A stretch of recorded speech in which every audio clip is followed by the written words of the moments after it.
Well,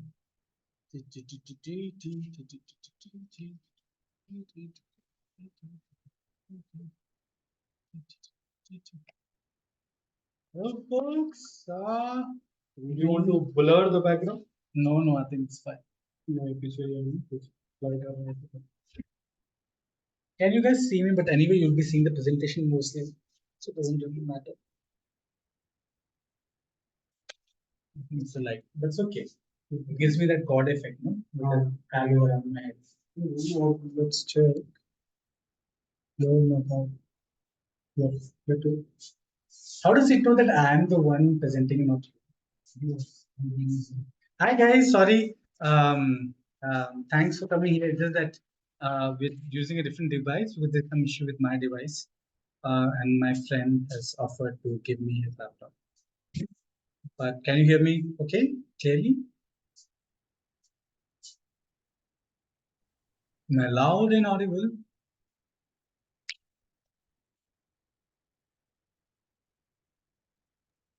Yes, we can hear you. Oh, awesome.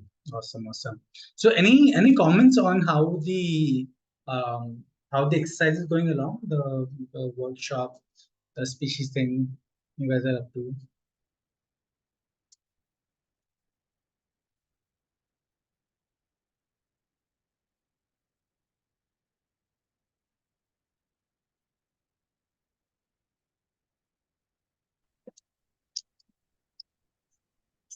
So yeah, Manvind, you started the workshop really well. Lots of stories and that kind of kept us hooked on that we want to come back for more. In terms of homework, yes, it hasn't been done properly and completely, at least not by me. I don't know the others. A lot of people have put in effort. Some haven't. I haven't. Time was, I think, crucial. Plus, I think it's a little not really well understood by me as to, I have a different way of doing research. So I've done it in my own way. But overall, a great workshop, and I'll highly recommend it to everybody. Thank you so much, Anuja.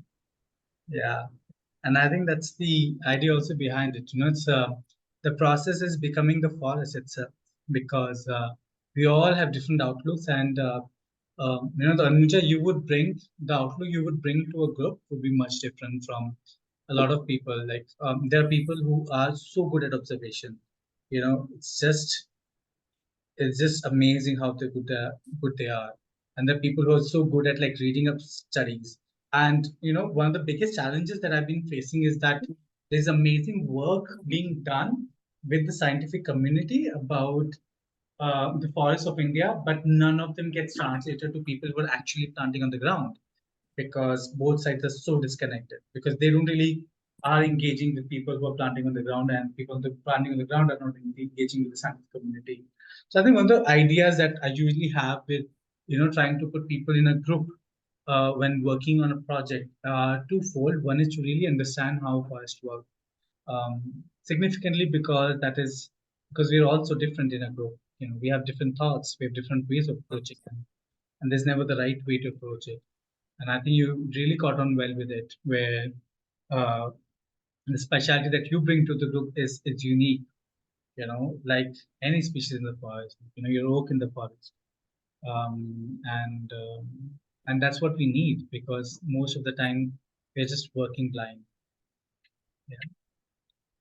And I know that it's very tough to complete assignments on weekdays, and um, the best thing I can do at this stage is to show you the path, because these are the little things that will help you over the time become the forest leader you want to be. Not easy. It's not easy. I mean, especially that one of the hardest exercise to do is the mandal exercise I gave, where you have to plot a 1 meter square patch and just observe that one little thing every day.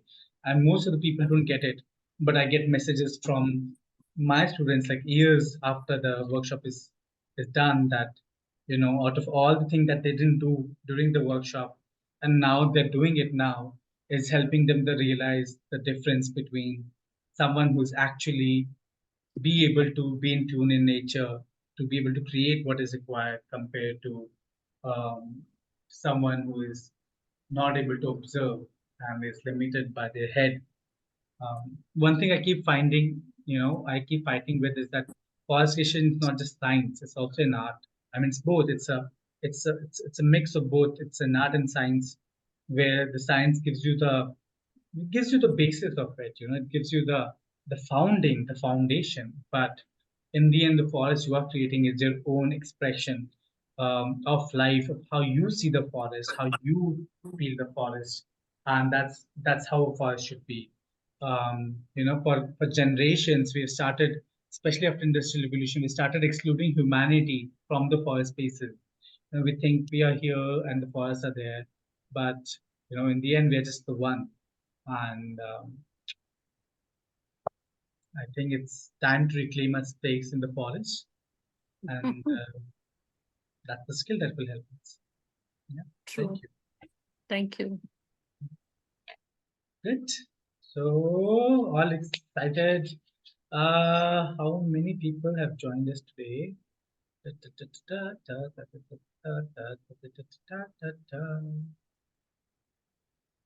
I mean, this would be a little tough for some people. We have 10 participants, just quite in line. I mean, it's very hard to last till the end. And I'm very happy all of you guys made it. All those who made it. Trust me, it's not easy. I mean, I've like it's taken me a couple of years to get where I am. So yeah, yeah, yeah. And thank you, Gagi, for recording the session. I keep forgetting about it. And anyone else who would like to record this session, they are very, very much in space to do that because things happen with technology once in a while. Okay, we are ready to start. Thank you. We'll do a quick recap of the things that we've gone so far. I mean, we'll skip the first few days, but we actually talked about Mm. things. And Aisha, I'll just meet you. Thank you. We talked about things that we are good at and things we are bad at, and the things that make us good forest creators. And in the end, we realized that in the end, it's to make a forest, you need to become a forest, and you have to start working as a community. That no matter how hard you try, as as people, we are limited, and that's how the forest is. We're limited by what all can be done. Yeah. So the best forests are always made in groups as communities, and yeah, I think that the assignment, the last species the final assignment is really helping you guys understand that in much more detail. We talked about how to do a primary survey. You just go out in the forest and see it. If you actually start seeing it, then you start understanding much more in detail about forest. And the beauty of Miyawaki, Dr. Miyawaki, is that for the longest time, if you actually look into his original research papers, which I'll share with people who have been able to close all the 6 sessions, and which we'll talk about tomorrow, how it will be shared. Because that's my gratitude to all of you for being here, who made it. Um, yeah, if you look into it, then you'll realize that a lot of his work is about understanding the path itself and how but implementing it is just, it's more of an execution thing. And there's so many different ways in which you can execute it. So one of the foundation things come from primary surveys that till the time you haven't really understood your own forest or acknowledge your own forest, it's very hard to get on with life. We talked about some of the tools that can help us, uh, you know, make our forest surveys easier is if we could, start identifying little um, formats in which we find leaves, in which we find bark, in which we find stems. So when we are doing a forest survey and we're just going through it and there's just 100 species, which when you're doing your first survey, they all look the same. Like I have a memory of my first survey back in 2016, and like, okay, what is this tree? And my master said oak. And what is this tree? Like oak. And then when the 10th time and the 15th time I asked him which is the species, then he said oak. I could feel his exasperation because they're just so not used to seeing, trees as for who they are. Um, and that's very interesting because there in one part we're saying that start seeing forest as a unit. And And the other part is saying see trees as a whole, because it's very bi-directional, where you have to really understand the trees to understand the role they have in the forest. I have to really understand the forest to understand the roles trees play in the forest. And so yeah, so we'll have to work on both sides. We got into keys, so which will actually help us identify bugs very easily.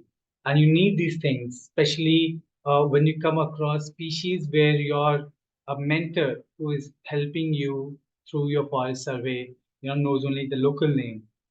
So at that time, certain local names are not very prominent online. Yeah, and you can Google some of them, but some of them are just hard to find. So in those terms, when in time of confusion, you can actually, if you understand the keys very well, you can pinpoint that this is exactly the species that the mentor was talking about. Now we talk about the primary survey record, where we were maintaining the local name, the maximum known height, and some of you have done it as part of your species assignment.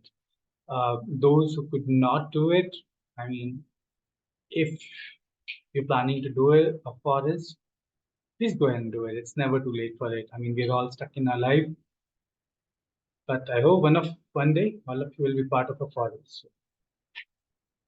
Yeah, so you figure out your leaf type, your bark type, your fruit type, your flowering season, fruiting season. These are things you'll need uh, to be able to trace your species back into the larger forest system. And also, when you are looking into um, uh, creating a sustainable forest. Like for example, one of the things we do look into is the fruiting season, because and the flowering season, while balancing the forest. Like there are a lot of pollinators out there. There are bees, and then there are animals, there are bats, and other things which are dependent upon food. And a very, very resilient old forest would have any which way a food supply of flowers and fruits throughout the year. So most of the forests out there, and I've still not seen an exception yet, they provide flowers and fruits in the summers and in the winters, both the times. And there are species which like are working on differently. In Indian context, most of them provide flowers and fruits between the summers, and that's a very significant trait of a dry deciduous forest, because they want their seeds to be dropped just before the monsoon, so they have the highest chance of growing up. But if you look into the forest systems, you'll also find certain evergreen species which are a little more independent of the monsoon cycle. And a lot of these evergreen species are climatic species because that's when they come. And even despite the dry, arid environment out there, they are able to, the seeds are able to germinate in that environment that's there. Then we look into anthropogenic uses, which is very significant for creating a story around the forest. Because one of the things that when we are doing a project in a very human intensive world, in a very anthropogenic centric world, it's important that kind of forest that you're pitching to people. And you use the users they have, because people want to know that what benefit can be gotten out of it. Okay, I have my reasons around it, but I think it works. It helps. It helps solve cases. If you're working for a corporate, it will help you achieve SDG goals if you have an enough anthropogenic users case cited in your forest project. So it just depends upon what kind of background you work with. Then we have environmental uses, which is very significant. And that for as a forest creator, it's something you start understanding. Where do these particular species belong?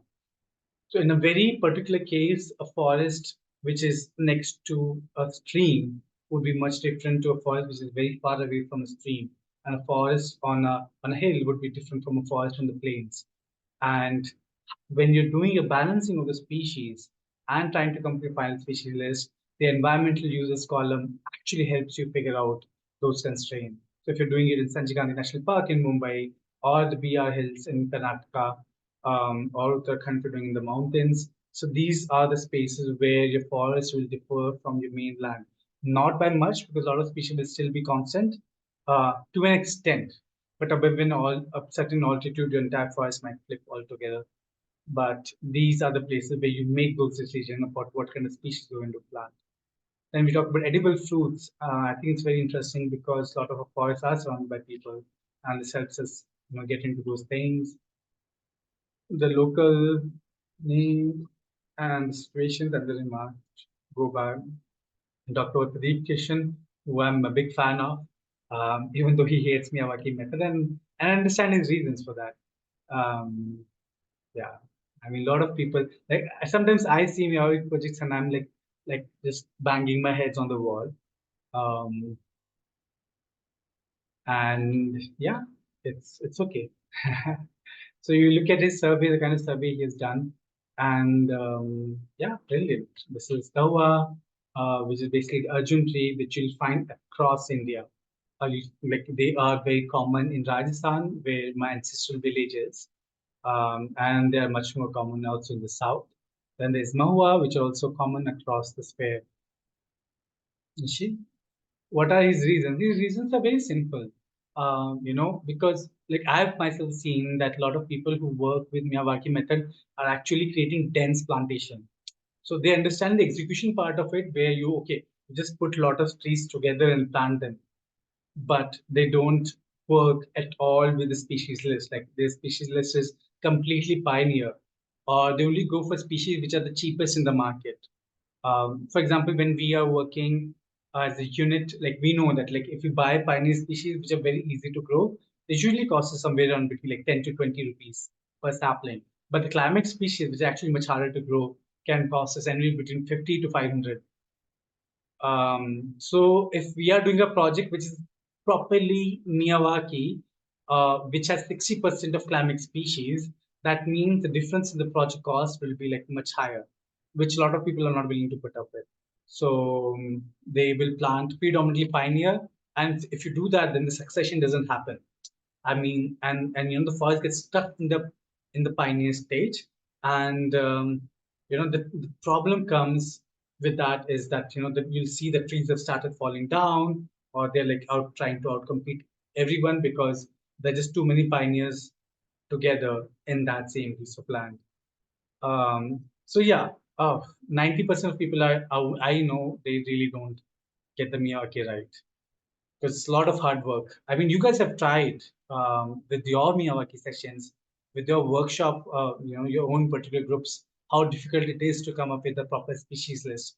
And you have just come up with the primary species. You haven't even started balancing it yet. And the next stage would be finding them in the nursery. A lot of climbing species are very hard to find. We have been working this way for so many years, but we have very few chosen nurseries that we can work with. So probably as part of the gift culture, the best gift I can receive is if one of you starts working on a native species nursery. If you have the appetite for it, I'll be very grateful for that. Because that's something which is the need of the hour at the moment. Yeah. And also because when you start seeing Miyawaki method, you start seeing ecosystem as such. And you know that you don't, in a grassland, you don't completely convert the grassland into a dense wooden forest because Miyawaki talks about that every succession has a limit, which is based on the constraints of the environment. If you remember in the very first workshop, the first session, we talked about P&V, potential native vegetation, and it talked about kind of potential species that can occur in space based upon the constraints that the environment puts on it. And one of my favorite case studies is in Kutch, the Bunny grasslands, and there has been effort by the government to completely put a Miyawaki forest on it, and I'm very against it. In such grasslands, you will find, dense forests as patches, in distances, and then they'll be completely grassland. So even their patches of woods are much different. So if you have to design a forest, design an ecosystem in such a space, then what you would do, or what I would do, would be to include few dense patches randomly scattered across the landscape, and then introduce a lot of native grasses in that space. So based on these things, and I think he has very valid reason to object to how Miyawaki is being done today, and I would object to the same things. So we actually are mutually agree on those terms. Yeah. Does that answer your question, Shipana?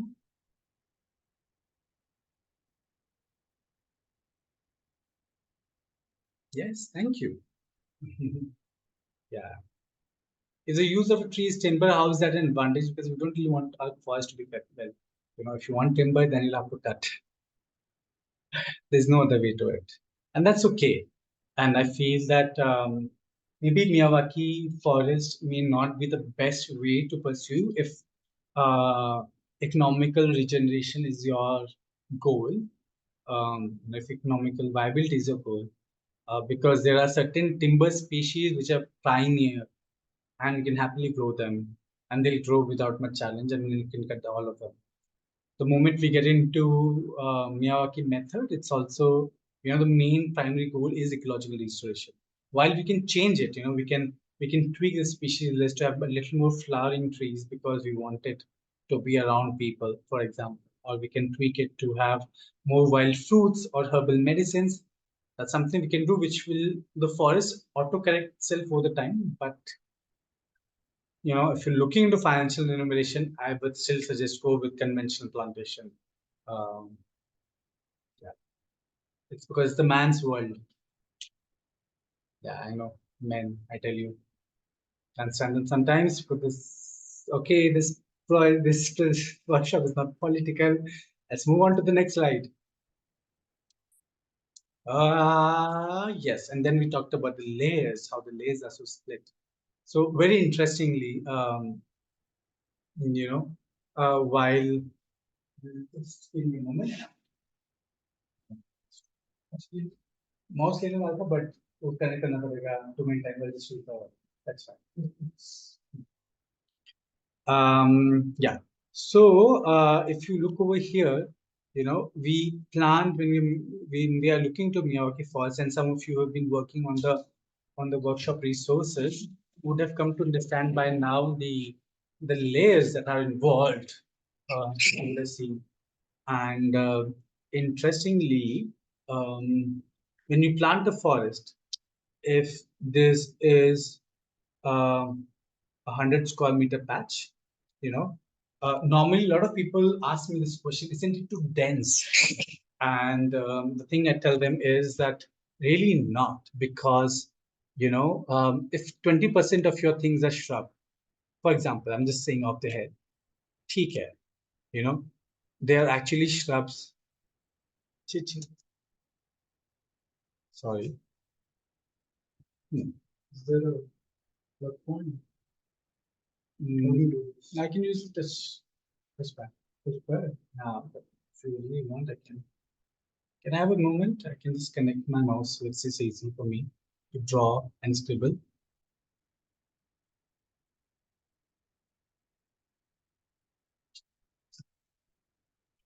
Wait, reboot it.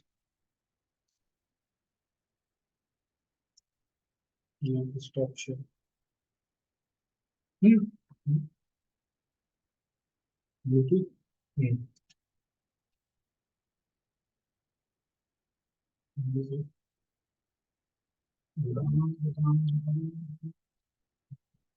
Next masterclass. Yeah, save the amigo. Hmm. Thank you. Thank you. That's good. Yes, sorry for a bit of a delay there, but we are right back on track. Okay. Yes. So now mouse powered, which is a very critical part of the ecosystem. Mouses actually help in burrowing holes into the ground and they become sort of an ecological. So a lot of time our clients go very hassled that, the mouse has started digging up holes over there.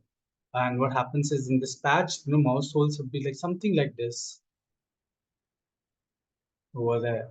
And it's very great because if when the mouse start like building up their colonies, while they do take up a few of the saplings in the process, which is sad, but this area would allow all the soil to breathe from here. So it actually gives you a boost of air perforation. It's just brilliant. Thank you, Mousies. Yeah, yeah. Yeah. But if you're way too attached to your trees, you'll hate them because they do end up eating up some of the roots sometimes. Yeah. So in this patch of water harvesting also, yes. But more than water harvesting, for me, it's the asset as an air perforation because something that we really, really don't consider is the amount of air that's circulating because air is so important for aerobic bacteria to breathe. पानी तो आ जाएगा, somehow it will percolate through the pores and stuff, but air is actually much harder to find when we are doing forestation projects. So that's the case. So when we start planting shrubs, so these would be like, if the 30% of space is for shrubs, so these there at much distance are the shrubs which are going to grow at this, sorry, not even this layer. Yeah, you can just say this layer. This layer is a shrub. Okay. And then your next layer is subtree layer, which is this, this, this, this, which could be another 30% of the head. And so in a way, it's not going to compete with the shrub layer. And because it's just so far away, it's not going to compete with other species also. And then you have your tree layer, which is again like this, this, this, this, this. Okay, so even though there are a lot of tree layers, because it's just different, they're going to just be on this layer. So they are not going to be real competition with the other ones. And then there are emergent. So you see that while a big amount of time we talk about how Dr. Miyawaki's Miyawaki method is actually about boosting the competition so saplings could grow fast, very fast, but that's not really true. The method is based on both the competition and cooperation, which is required over there. And competition is balanced by the fact that if you actually do a proper project, then there won't be that much opportunity. And within all these things, I would also say that there are pioneer species, there are intermediate species, and there are climate species, and they all grow at different space. So even if there are two emergent species, like this can be a certain species, and then let's say this purple one is another different species.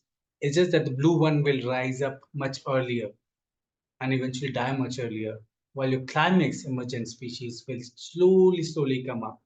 So if you look into it, it's temporally and spatially.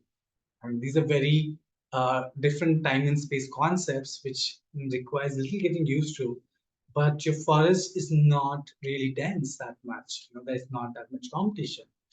And eventually, one fine day, you'll start seeing it as if it's some Marvel movie. A lot of things are happening, which we have no clue about. Yeah. So I don't know how many of you are Marvel fan over here. Personally, I'm not. So, but I like watching it once in a while. I think it has interesting concepts. Yeah. Then we talked about those species. We talked about a few examples. We talked about ecological succession, how they come about. First the shrubs, and then pioneers, and everything else. And then we got into our first list, making the first list. And by the look of the species list that you have come up to, I think you guys have really got the hang of it. You're really classifying things well, doing things well. And much gratitude for that. Great job. So yeah, we talk about botanical name, the common name, the English name, the specialty, height in meters, layer they should belong to. And the layers is something you segregate after you have come up with this list, because then you can see that, okay, for all the lists that I ever came up with, that either in some case you'll find out, in your research that the layers are existing in these level. But sometimes if you don't, then you know that, okay, here you have certain species that 30 and 30. Then you have certain species which are at 25. Okay, I'll change the color just because I can. Which are 25, 25, 25, and 25. So you can see there's a natural gradient. And you'll always find this consistency. And then you'll find certain species which are, let's say 9, 12, 15. So you can see that there's naturally a range which is occurring for us. And then based upon that, you'll define the name. And these limits will change for Western Ghats, and these limits will change for Central India, and they'll change for Northwestern Aravalli Forest, for example. Yeah. So, yes. Yes, square in life. And then we started looking into the elephant in the room, the scientific research about how it can actually help you find a lot of the list. And I think it did help both the groups find a lot of the species. So it gives you a good starting point if you can just beat your science fear and go out there and look into the world of the research out there. We talked about the biogeographic realms and the biomes of the world and how they also give you a good place to start. We identified with the ecoregion species, and both the groups, the Bangalore and Karnataka, have the Mumbai have found your um, ecoregion, though there is still a debate in the Bangalore, in the Mumbai group, about whether to follow the moist Malabar coast rainforest or the West Ghats forest. But I would leave it to the group to figure it out. Fight over it. We'll find the answer. In the end, if you don't find the answer, you can always come back to me. I'll tell. But while you're at it, go ahead. That's your problem, not mine. Because I am there just to check the assignments. And then the runner, the forest survey, yeah. And then comes the balancing part. Okay, now this is tough, and I understand that a lot of you have come up with a basic list, and now it's time to balance. So I think both the groups have got at least the major minor supporting in a way in order. And it's not very easy because that's how you fundamentally start your species list. And think, is there any confusion around this major minor supporting? How to classify, how to consider them as part of the things? Yeah, can you repeat them once, please? Oh, yeah, I'll be very happy. So what you do is that whenever you start a list, because it's a very domitable task. So as a first step, you figure out the major species, which are the big five. And you'll get it through the research. Research, you'll find a lot of times, the same few species being repeated as a dominant species of that region. Okay, and you start writing them down. So normally you'll come across 7 to 8 species of that kind, which are like, oh, these are the dominant species. And from that, you'll have to select at least 5. And I would say this as your first forest because then it's easy to format it. The moment you start working with more complicated ecosystems, everything is, but that's how every art is. If you're into music, then you'll know how guitars players start learning and how they go into things. But that's okay, don't worry. So you figure out your 5 major species and you give them 8 to 10% each, right? So if you give 8 to all your top 5 species, they'll make to 40% of your forest. And that's actually how it happens in the forest out there. You'll see certain species are so dominating that they almost make up to half of the forest. Or they'll make up to 50% if you give them 10% each. Yeah. The next thing you do is, what are the minor species, and try to look for the species in all your studies and research or your primary survey, which are very rarely found. And there must be a reason why they are so small in number.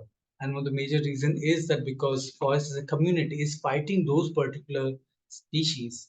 They don't want the species to be in very high number. Right? So even for example, you're a banyan in the northern area and people in the eastern. So you don't find, so both of them are not native to Western India. If you look into Mumbai as such, but like Gular is a Western species, so similar to banyan but different. So you look at these species and you'll see that the forest communities try to keep them suppressed because they're stranglers. And stranglers meaning that their preferred way of growing is by capturing other old species and growing on top of them, and growing like bird will come and poop the seeds on top of the tree, and the roots will start growing from there itself, from the top of the trees will come to the ground, and once they touch the ground they start expanding and taking over the external structure of that existing tree, and then eventually killing it and then establishing itself over there. So they are very interesting species, and I think that was like orchids. Orchids also have a way of taking over certain species, but very interestingly, orchids are working on much more ground level, and they are taking over the competition on the ground, while the stranglers which are very, which you'll find different stranglers across the world in the ficus category. In Africa, there are different stranglers. In India, there are different stranglers. In US, there's different stranglers, but they're all stranglers, and that's what they do. They are the ones who are taking on the big guys, and in a way, they're also important for forest system because they keep making sure that the canopy keeps changing. All because otherwise, all these old trees will try to be there forever. It's almost like politics, and you need once in a while few people to take those big political leaders down. But the forest doesn't want too much of it, otherwise all the big trees will start falling down. So I usually keep them in minors, the ficus species especially, for the sanity of the forest. Yeah. So major and minor, good, makes sense. So when I say 0.2%, that means that if I'm planting 1,000 saplings, that means there will be just 2 banyan trees, or just 5 people trees, or at the max like 10 of these species. And if you're in the mountain region, minor trees, some things because it's not very cool with the top to head. But sometimes what we do is, for example, if you're doing it in Mumbai, I'll just take Mumbai for example. So Mumbai is not exactly Western Ghats peak, but what we do is that, if like Sanjay Gandhi National Park is just the beginning of the Western Ghats, just a bit of hills, and eventually the like big hills of the Western Ghats are going.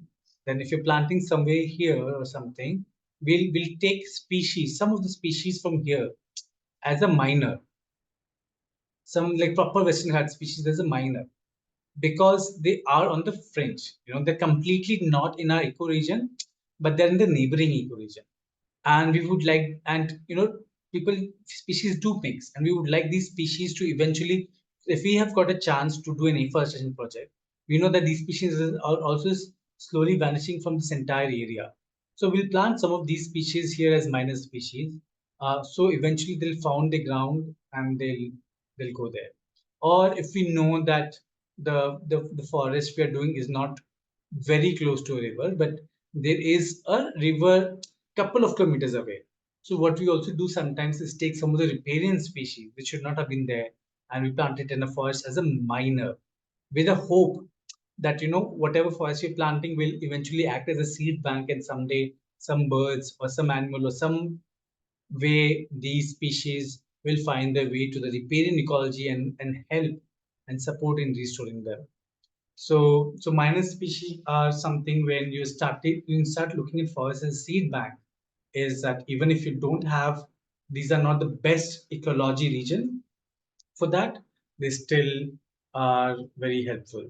So there are a little more complicated theories which talk about the optimum survival level, but I think I'll just stay out of it because it can get a little complicated. So that's something we consider when we are putting minor species. But right now, just think about species which you think should be somewhere out there, but should not be here exactly, or species which are here, but the forest doesn't want them to be higher in numbers. In the mountains, if you're working on Uttarakhand, then that's marginalizing the species. I would have put pine trees in the minors also, and some of the other conifers. I would have put some devdas in minors if I was planting at the height of 1600 to 1800 meters, just to give them a possible chance that if they had any chance of reclaiming the ecosystem, they would have had that.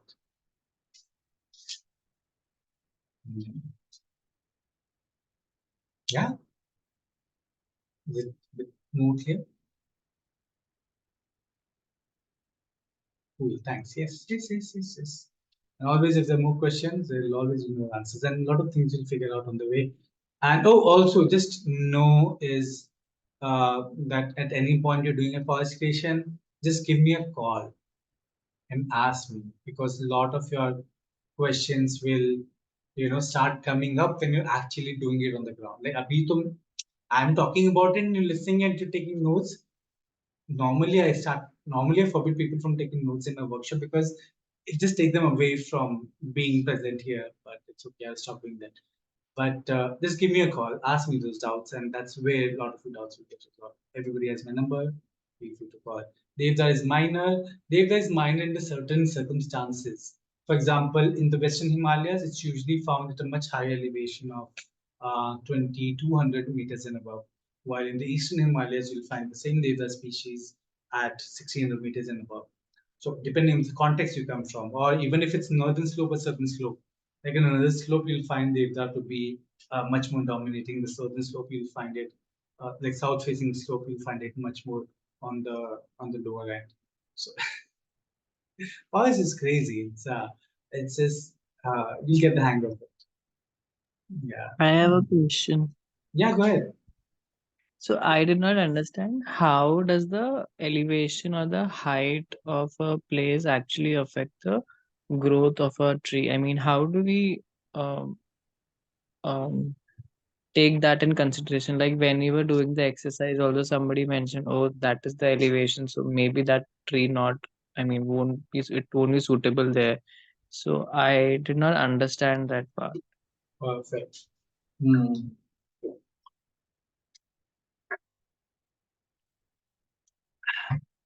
So basically, what happens is there are two aspects to it. So if this is the southern slope, that means this is the southern slope and this is the northern slope. And in India, because we are in the northern hemisphere, and between the much of India is between the Tropic of Cancer and the other thing, whichever is there. I keep forgetting these names. Capricorn? I don't know. Is it the thing? But yeah. So what happens is that mostly your sun is traveling in the south throughout the year. So what happens is that you'll always get much more sunlight in the south. And if you are in a hilly region, it can be Aravallis, it can be Western Ghats, it can be the Himalayas, anywhere. You'll get much more direct sunlight in the sun. But you know, your northern slope will always be a little devoid of the sun or direct sunlight. There will be sunlight coming, but might come a little unnaturally. So what will happen? The two things will happen. One thing is that this is much more drier because there's always sun over here, which leads to high evaporation. So we will find certain species which are much more pioneers to always have a stronger ground over here. And you'll find the northern species over here, which is like because not much sun comes over here, this is like a little more wetter, which is more conducive because anyway climate species are adapted to growing in the very um, um, sun deficit spaces. So they get a big hand on. So in that case, your slopes actually affect a lot of your species composition. So in the same place, in the same hill, you find different species on the southern slope versus on the west slope. So if you have a west and eastern slope, that usually doesn't make much of a difference because eastern slope gets in sunlight in the morning, western slope gets sunlight in the evening, and the plants they usually make food predominantly between the sunrise and 11 a.m. and then they go to sleep and they close their pores and they don't make any food and they have a siesta. They are very cool in that way. Uh, and if you're Goan, then you can rejoice in connecting with the plants that way.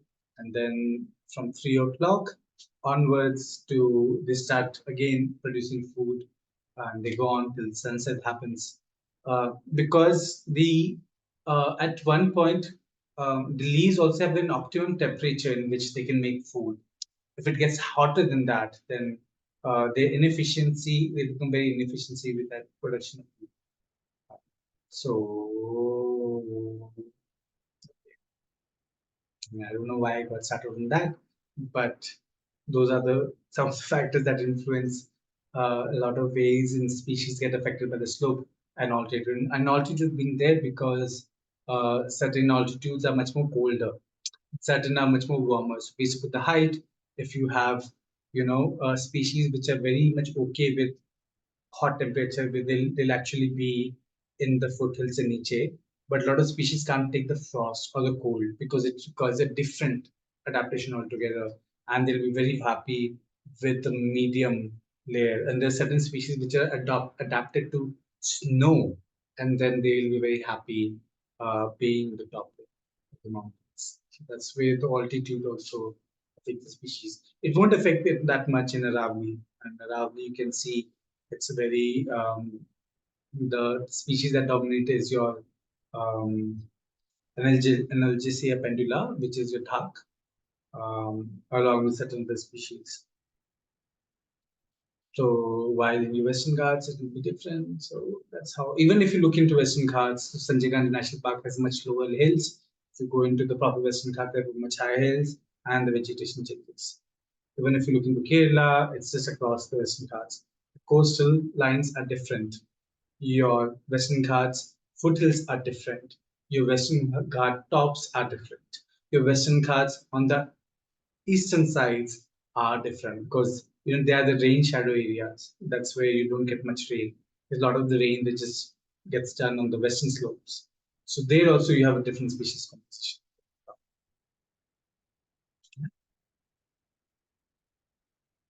Good, thank you. To briefly again explain the the major, supporting, and minor. How do we put the plants in these categories? I'm not able to get. Okay, so major are okay. So I'll just take it back. Probably I'll put a much more detailed write up probably in the group tomorrow, so that can help. So you can sit with it, and if you still have questions, we'll go through it again. And certain species germinate on slopes only or micro habitats like this. Yeah, that's also there. There's like certain pioneer species because they're not able to compete in other places. But a lot of those pioneer species are able to grow in open spaces if we clear the existing forest. So that happens. For example, pine is the case. So in the eventuality, we'll like everything else that's left, we'll just give them supporting species for now. 2 to 4% each, all the species they found. If you have a lot of species, then we can just probably come down to 1% for supporting species, and we can restrict the minor species to just 0.5%. So in the end, you have to get that 100%.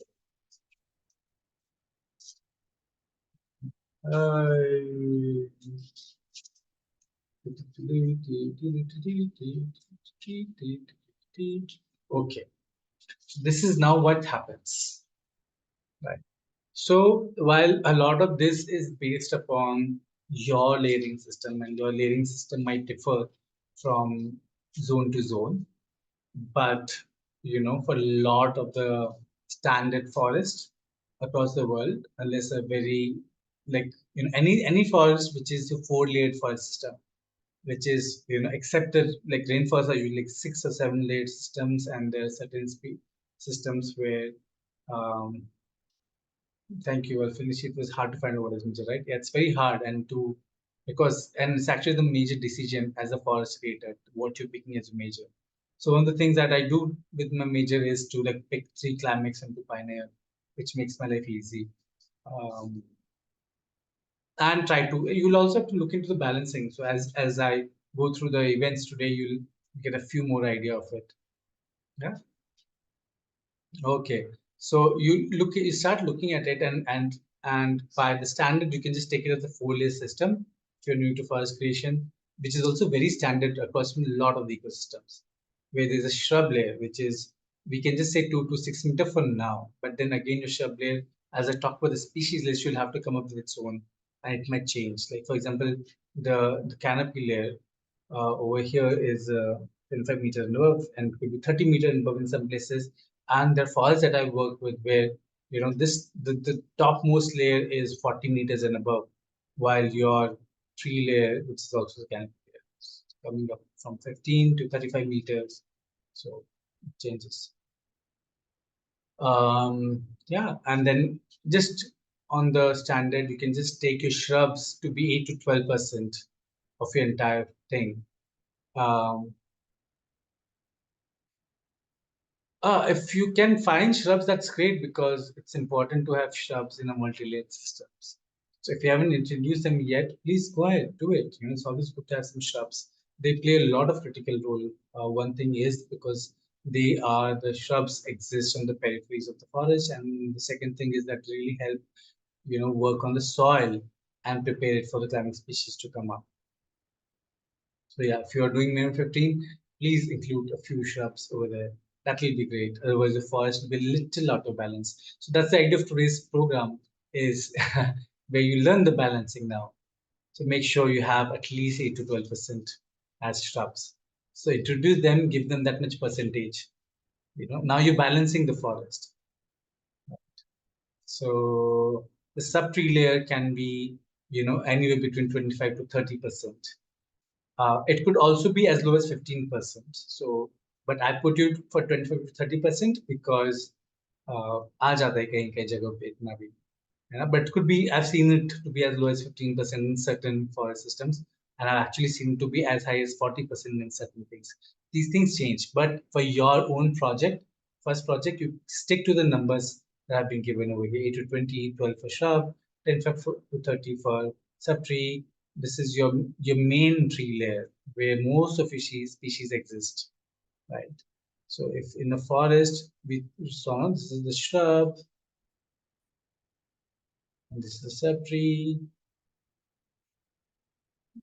and this is your main tree layer, which you call the forest canopy. Yeah, so these will be major, and they'll all be like in balance at certain height. And isme say some species will go up to become emergent, and that emergent layer is usually in very low number. I've seen them come down to even 5% in certain species. And in places like TDEF, like tropical evergreen forest, they're non-existent. There are no emergent species which are like going beyond the tree layers. But for your purpose, you keep to these numbers. So once you've done your thing, what you'll do is, if some of you are very good with Excel, you can create, the data where, if you've given the, well, I'll just share my screen over there.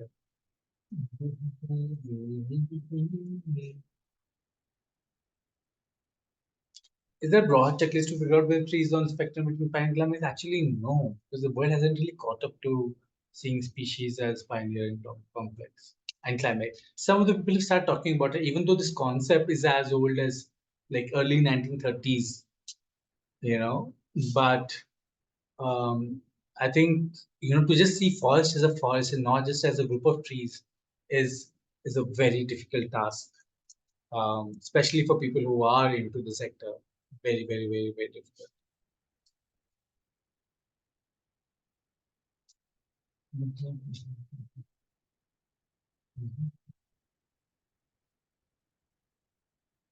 So we go with gut feeling, not like partly gut feeling, but also remember the things we talked about, how pioneers are different from climates.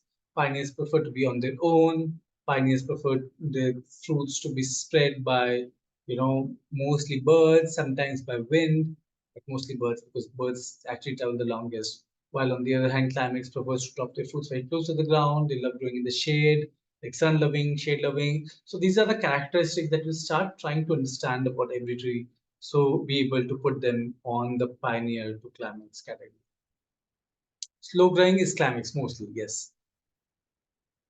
But slow growing also means that they are adapted to, lower sun. And that's why, like the kind of furniture that our great grandparents have, we never have because they had access to a lot of climax trees, which they cleared it out and made all the furnitures. And now we don't have that kind of furniture anymore. And I'm so sorry. Yeah. So does the primary survey help in determining client species, the actual field base? Yes, it does. And you'll find them. You find them in groups in some ways. So like if you see that land is much more open during a primary survey and there's a lot of sunlight coming in and there's certain species which are growing over there, then quite likely they could be pioneer. But if you can see, but it could also be that there are last climbing species left while everything else has been cleared around them. So it's always difficult to answer those questions in a primary survey. So that's why you have to do always both. You have to really understand your species inside out to get there. So what I do sometimes is, this is how I do. Like every list, I make a bit of an Excel thing where I keep my balances, like, all the major, I added them up together over here, all the major species which have been here based upon Where is the major and the minor? E, F, G, H, I. Okay, I think I've deleted that list over here. But yeah, everything which is like 8, 8, 8 is major for me over here. So I've taken them to like 8, 8, 8. And there are apparently 1, 2, 3, 4, 5. There are 5 major in my list. So it's like 5 major, which is 40%. Okay, so this is my major. Supporting is anywhere which are like between 2 to 4. I've taken them. What is the total thing of them? And I've gotten it like the 20 species which are there and just 55. And the minor, there are 5 species which I put in the minor: 1, 2, 3, 4, and 5. And then those 5 species are here and they actually total up to 5%. So now I have a good breakup of how much I'm a major. So then it helps me balance things out. While major supporting minor, I'm not really big on balancing. The main balancing that comes is between climax and pioneer and your layers. Okay, so we'll just start with layers first. So as we saw in this little thing, that these are your ratios for your forest, like shrub 8 to 12 and 5 to 30 for subtree, 40 to 50 for tree, and 15 to 20 for canopy, the tallest one. So if we go back here, we'll see, okay, the shrub is 8, okay, it's within the balance. The tree canopy is, which is usually the emergent layer, the highest one, is 26, which should not be more than 20%. Okay, so that means I'll have to make some changes in this layer, the tallest layer. Then there is subtree is 36. Oh, subtree is also a little of the chart. It's a little higher in the number, 36%. That also has to be changed. And tree is 30, which is lower than the standard. So now what do I have to do? Which are the layers that I have to reduce?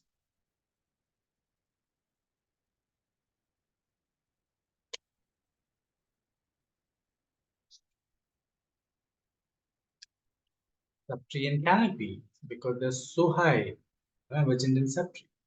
Correct, because they're so high. They're too high. That means the forest is not balanced. That means it might create a bit of a not very natural, or it might create too much camp competition in the subtree layer, because tree layer species are much more adapted to growing in that conflict zone, while the others are not. So what we'll do is now we'll try to reduce our canopy layer. Okay, between this we'll say first thing we reduce. Enable editing.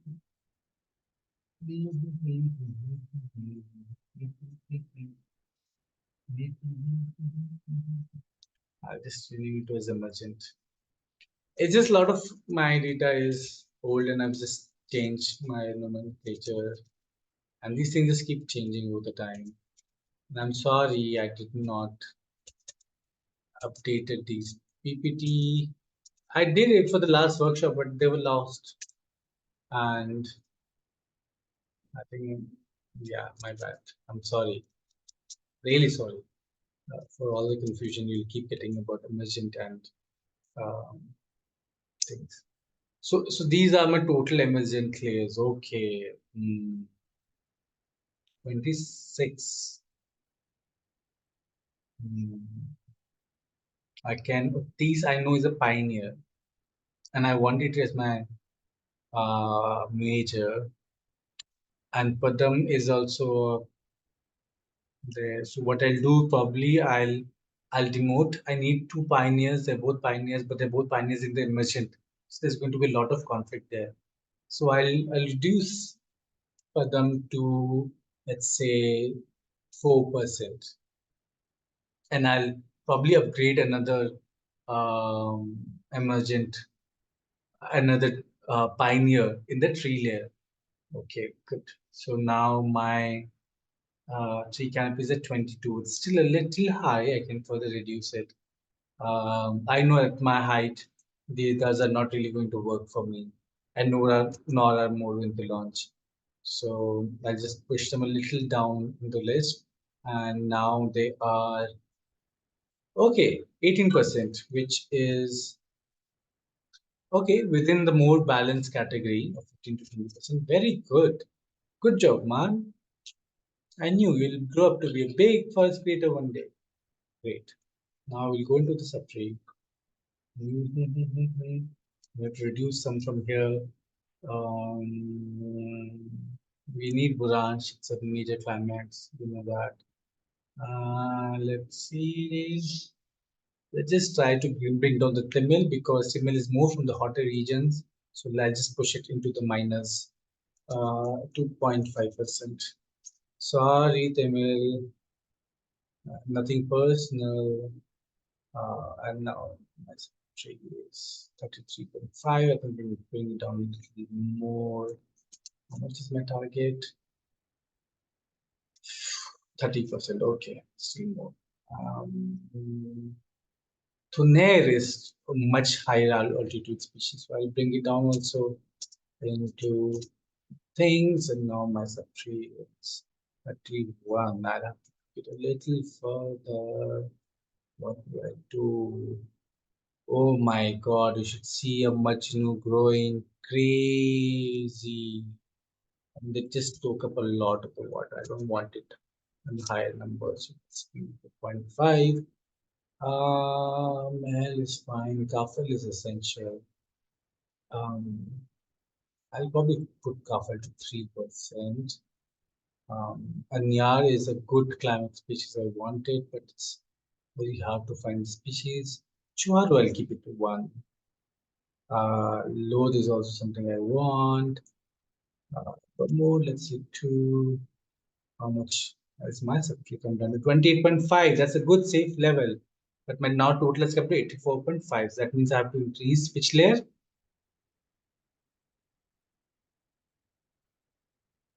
Tree layer, canopy layer. Perfect.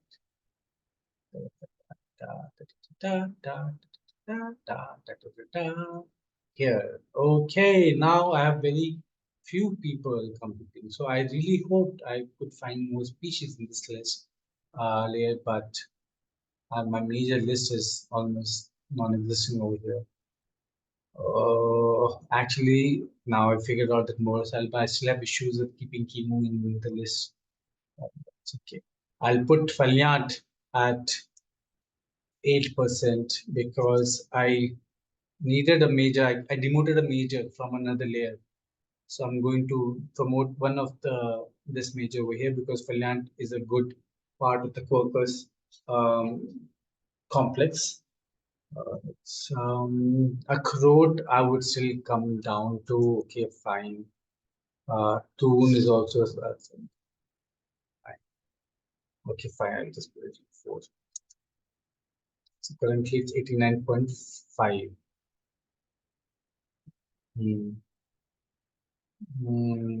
Okay, let me just bring them to 10. I'll leave Kharsu because the altitude I'm looking at is not very high. I'll increase Faliat also. Oh, hey Sachin, not an issue. Yeah. I mean, I've gone to concerts late and people have booed me when I'm trying to push against the crowd, but thanks to the virtual world, nobody will have a problem with you. 93.5. My thing is a little more balanced now. Your tree is 39.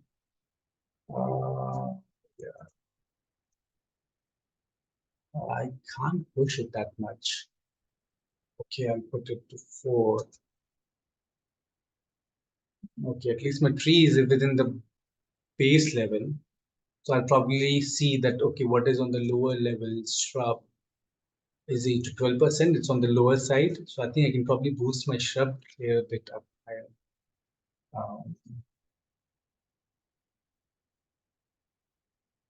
Yeah, shrubs can be a little more because they're fun. Shrubs are a lot of nitrogen fixed. I mean, they really give a big boost to the plant community out there. So I get a bit of the shrubs on the higher side. Now we have 12% of the shrub, which is within the limit. Oh yeah, which is on the higher side of the limit, but it's okay. And I'll try to do it with my which other ones I can So I just have 1.5% more to go, and I have sub tree, and I have tree canopy. So 28.5 and 18. 28.5 and 18. I think I'll just push them both a bit.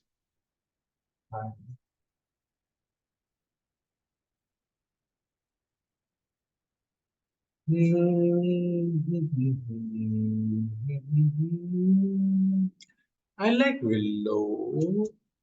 Plays a very crucial part in the ecosystem. So I'll put a 3. And Timil, okay, fine, I'll give you 1. There. Ta, my forest is balanced. Can I have a round of applause?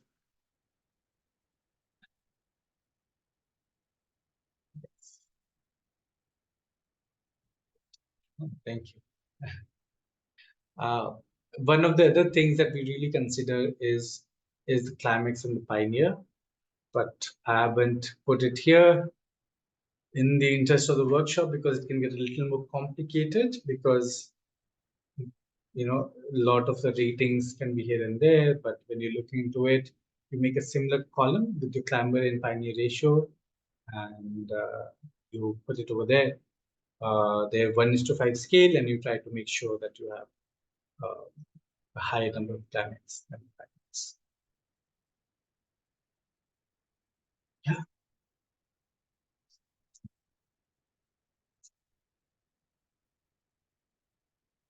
Cool.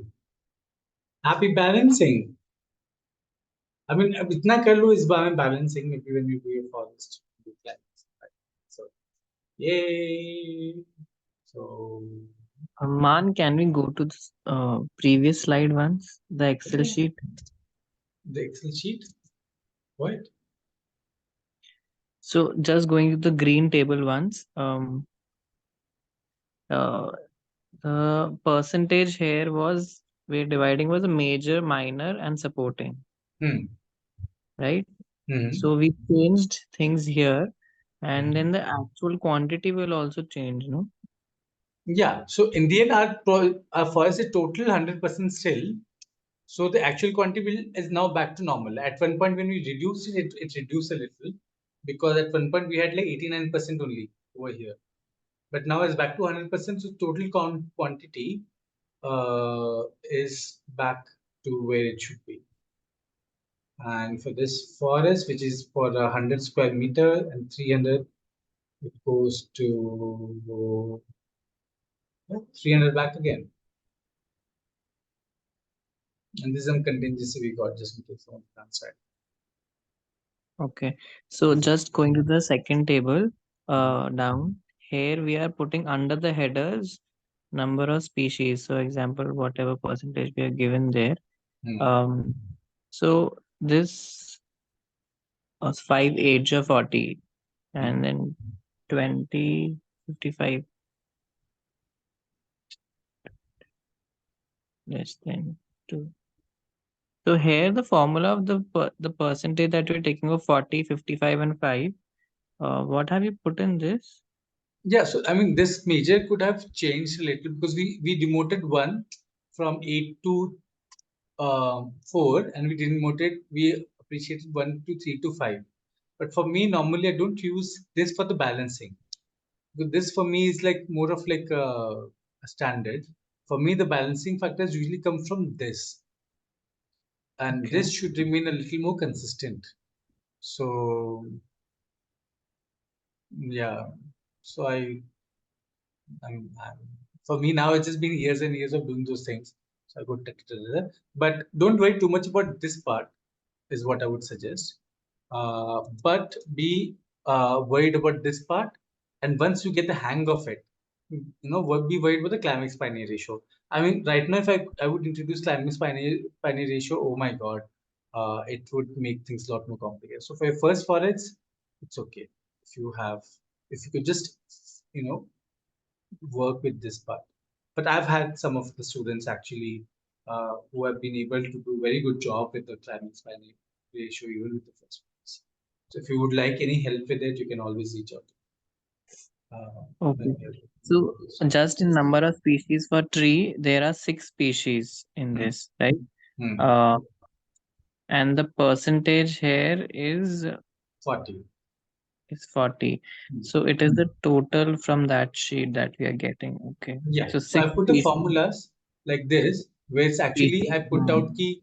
So tree layer I picked up the sum of this, the ones which are in the tree layer I picked them up.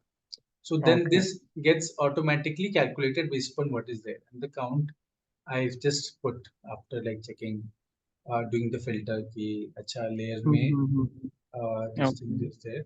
But if you're like better with Excel, you can actually automate that part also. Like I know there are like five, so I put five over there as a tree kind of thing. Okay. Okay. All right. Good, no? Yeah. Do that. Do at least this much you can do for your project.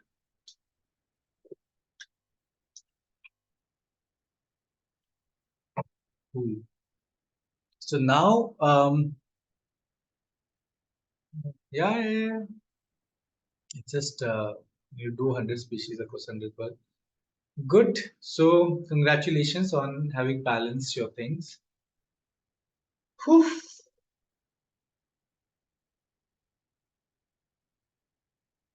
Take a deep breath, all of you.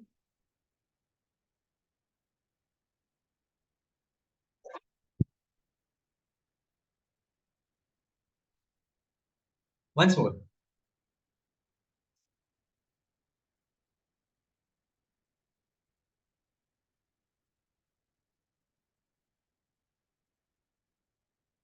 I think you've gotten over the toughest part. Uh, and if there's still more questions, there would be questions. And if you think you got it now, you really haven't got it now. It will come back to bite you the day you start your big thing. But now it's time to move towards execution on how to really implement these things on the ground. And that's going to be a lot of fun. Let me open the next module. And there we go.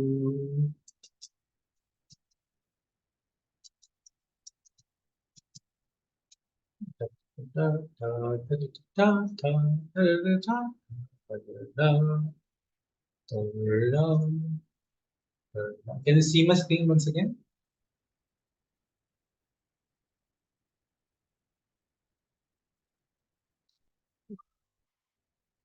Thanks, Nat.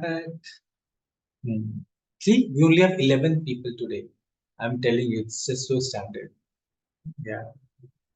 It's like you guys should be proud of yourself. You're still here. Okay. Question of the day, right? Remember, we always start every single module with a question. And get on your keyboard, whatever is it, open in chat box. And question is this. What inspires you about a Miyawaki products? Oh, by the way, we have one of the person over here. Yeah, that's Ayushi over there, if you can see. I'm sorry, I'm like just taking it away, but you focus on your answer. What inspires you to be uh, Miyawaki uh, forest creator? Yeah. She was like very old student of mine from like years back, and I just started my forest work.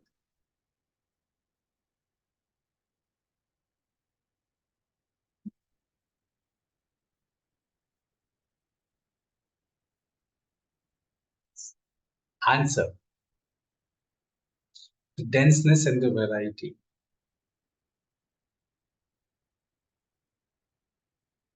Try more things.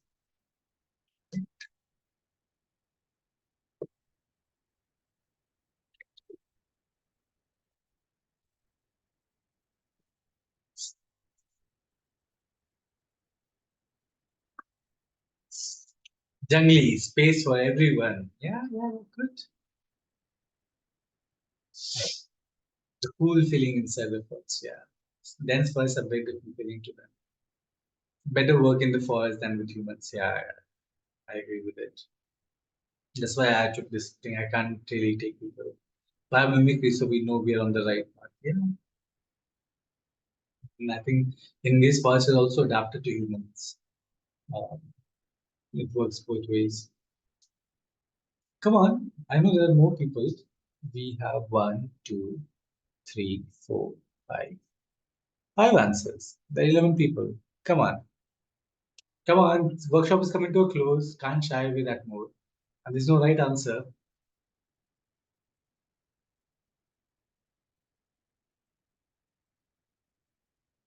Hmm. Good. Because what the whole idea that we can create forest on balance. So whatever your reasons are, more space for wild animals and the potential it promises of itself, becoming a dense, thriving forest and also acting as a mother forest, which acts as a seed bank in reforest areas, far and wide, introducing native varieties back into the landscape. Native expression through forest. Yes, good, good, good. Now you guys are going for it. And I would ask you to remember it, whatever is your reason to make a forest, because when you actually go out to make a forest, it's hell of a job. Symbiotic relationships, growing in community. Because when you go out to create a forest and you have to work in some like these people day in and day out, those can melt away in sweat and eventually tears. It's hard job making a forest. Chasing the material, finding those material, working the supply chain, chimal nahi aaya, and chasing the funders because they haven't released the fund yet, because the spill has to be paid. The machine, the JCB machine guy is not working properly. It's just messing up, and sometimes running its machine over to the place where you already planted. It's tough job, but but that you're already figuring out how to work as a forest. I think you'll be able to know that some of you might be really good at observing the forest, some of you might be good at researching the forest, and some might be way better at executing the forest than most of the other people. And it's also very natural skill and adaptability. And yeah, it's good for you to explore it. Right? So there are very different ways that you can use the knowledge that you've learned in the last few days. So it's something that's my own idea. I think there are ways to it. They might be named it, but I like calling it ESP, ecological succession plantation, where you can take a piece of land and you can just start with planting random pioneer shrubs in the first year and let them grow. Remember, pine is a very hard, like very hardy species, and they can grow in the most difficult, very degraded, not the most, but very degraded kind of landscape. And you just let them grow for the first 2, 3 years and let them build up, and then you just plant pioneer species of trees randomly across the landscape, slowly, wherever you can find, and you can let it grow for another couple of years, and eventually you can start planting your climax species once all these pioneer species and shrubs have increased the water retention capacity in the soil, open the soil a bit, and then you fill them with climax species which will now have much more higher chances. And that's one way of doing it. If you can connect with your land for a long period of time and work on it consistently, that's one of the way you can actually follow. And just remember, like all that you've understood with the forest, and from here, however you want to do, it's actually up to you. There's no hard and fast rule. So go for it, whatever works for you. The next thing that works really well is the framework method. And it's a very interesting method, and I think it's very established also now. So normally, if there's a place where there's already a natural forest, what people do is they start planting only um, pioneer bird attracting species all around it in all the different places. So what happens is that all the birds that are living over here, they'll keep eating from here also, but they'll keep traveling to these places and then keep coming back to eat food. And all the way they'll be like, really pooping a lot. I mean, you might think that I'm joking here, but it's a very effective tool in which a lot of your plantation work is being done by the birds themselves. though it's a little more restrictive over the kind of plants that can really be pushed into it. Especially it is much more conducive to pioneer. But if that is done, then eventually in a couple of years, and there are enough saplings of pioneers trees planted everywhere, you can just go ahead and plant your climax also. Yeah. And the way this can actually work well is that if you don't have an old established forest over here, then you can plant a native Miyawaki forest and then use the benefit of the framework method for the larger forest restoration. Not getting what I'm saying, it's okay. Let it be. But I'm just giving you pointers towards how you work on larger eco-restoration models as part of the Miyawaki. But for this workshop, we'll work on Miyawaki method, and which is, in my opinion, one of the best methods to do both replicate the densest part of the forest and to provide climatic species space to grow. So there are certain checklists that whenever we work on the site that we work with, and that's something we use. It's a very essential. One of the thing is that if you're working on a site, and if you have an option, try to pick a place where you get a good amount of sunlight, so you can have both your pioneer species and climatic species thriving together. But if for some reason you're finding a space where there's not enough sunlight, then your forest species list will be a little more biased towards climatic species because they are more of shade-loving species.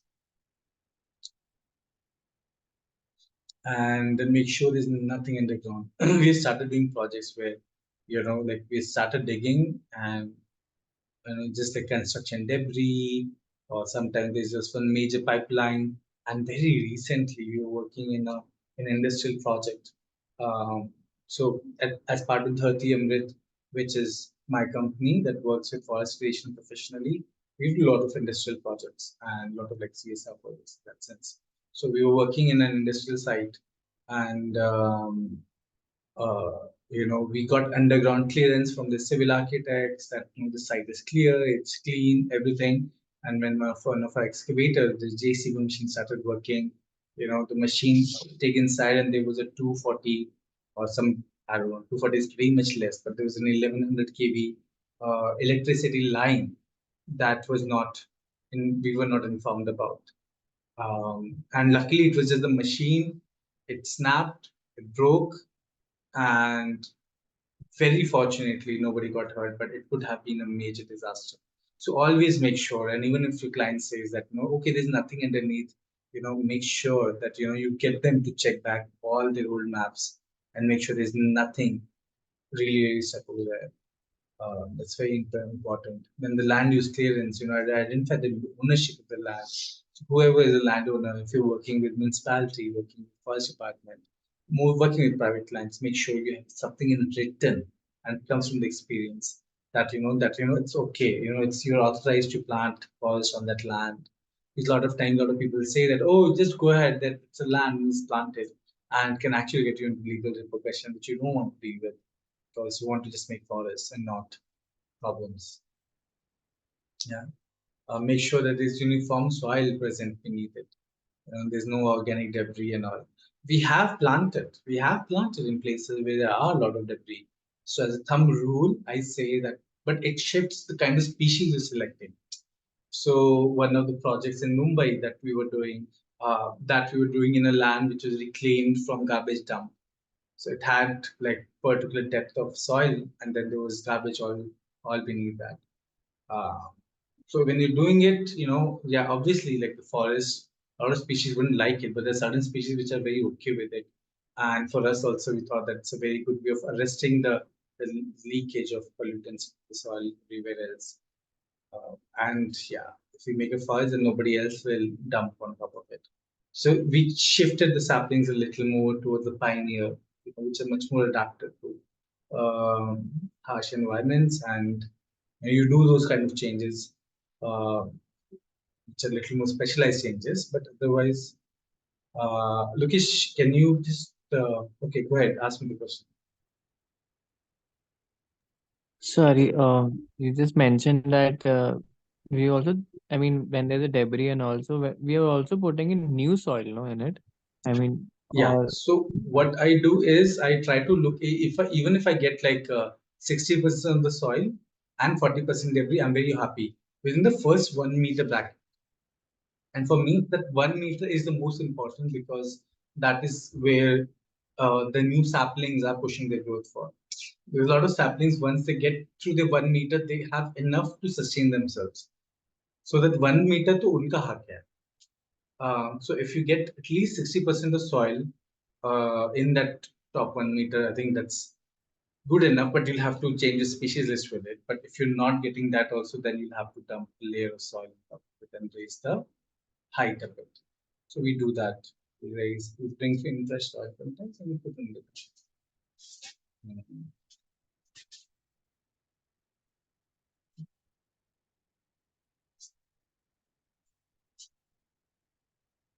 Oh, thanks, Okesh, for the question. Um, and then from soil test, this is the material requirement. So remember how textures defined what all are things that you put to the forest, and the amount of quantity, the biomass that you're going to add will vary on it. Can forest be made in the environment? Yes, it can be. But just that you'll have to, like, a lot of climbing species won't be able to survive. So your species list will have to be in tune with it. ऐसा कभी हुआ है क्या that the land is so degraded that you have to plant only pioneer species? No, if we are really in that degraded land, then what we try to do is to put some more soil and then be able to plant climax species. We मजा नहीं है if you're just doing the pioneer species there. Because one of the things that a lot of you will face is, um, in a forest, if you would have planted, if everybody just plants pioneer species, they're like too much competition, they're all growing together. And that too, if they're in very different same layer, then they over a period of time they start falling apart. That's what happens. Like, 2-3 mein, first 2-3 years, it just looks like, oh my God, it's so magical.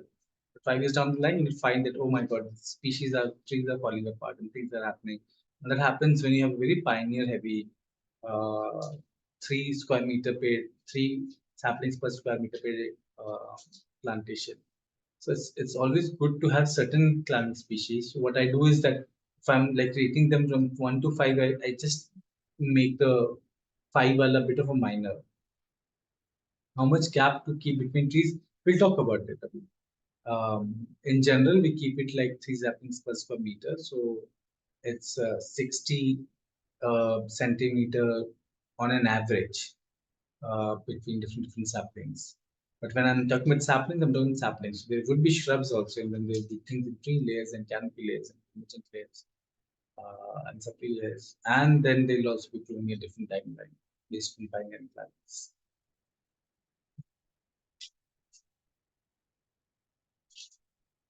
Perform soil test to assess the material requirement. You do that. Clear the site of any grasses or weeds before soil preparation. If you have a lot of weeds, and that's especially if you have do.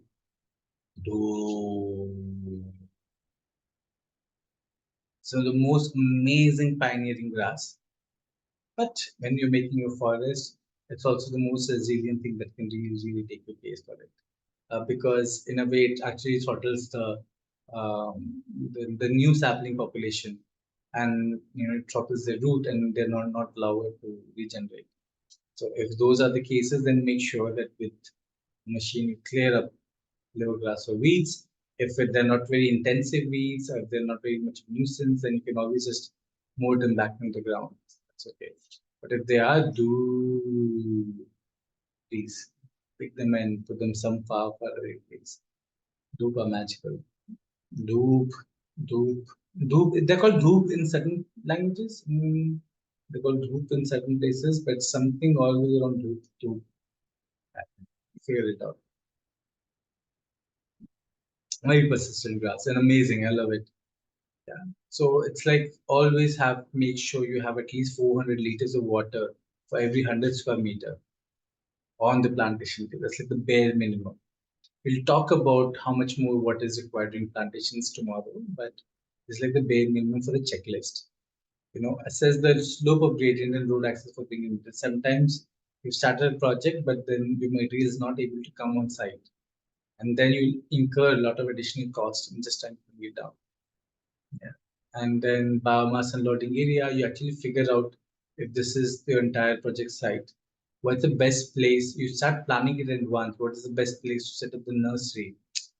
What's the best place to set up the biomass unloading area? Because when you're talking about tons and tons of compost and husk and other things coming, you need space. You have to also design it in a way that they're easily able to go, different parts of the forest. And so are your saplings.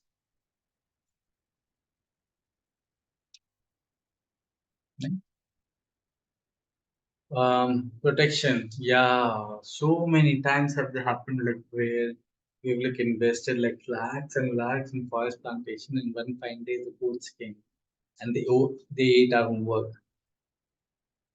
And please, at least for the first 2 years, fence it, if possible, because after that they'll be just too big for trouble. I mean, they wouldn't need it. And if there's an issue with even 2 years, then at least 1 year fence it, because that would actually give a much better chance for your species to survive.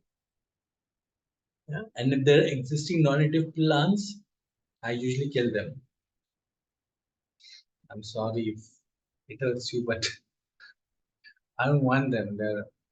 They should not have been there in the first place. Plus, they make it much more difficult for existing native species to plant. But if you have a very good heart and you don't want, and you realize that it's not their fault, it's not the fault of the non-native species that they were planted there.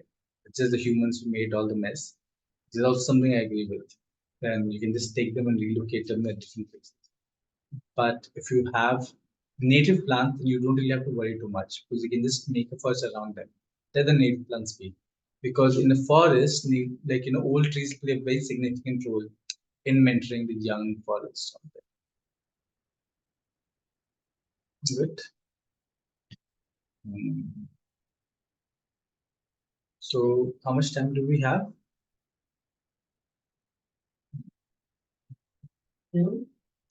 It's 8 o'clock. Okay. Are you guys good to go? How do you kill plants lantana? I mean, lantana is an exotic. Um,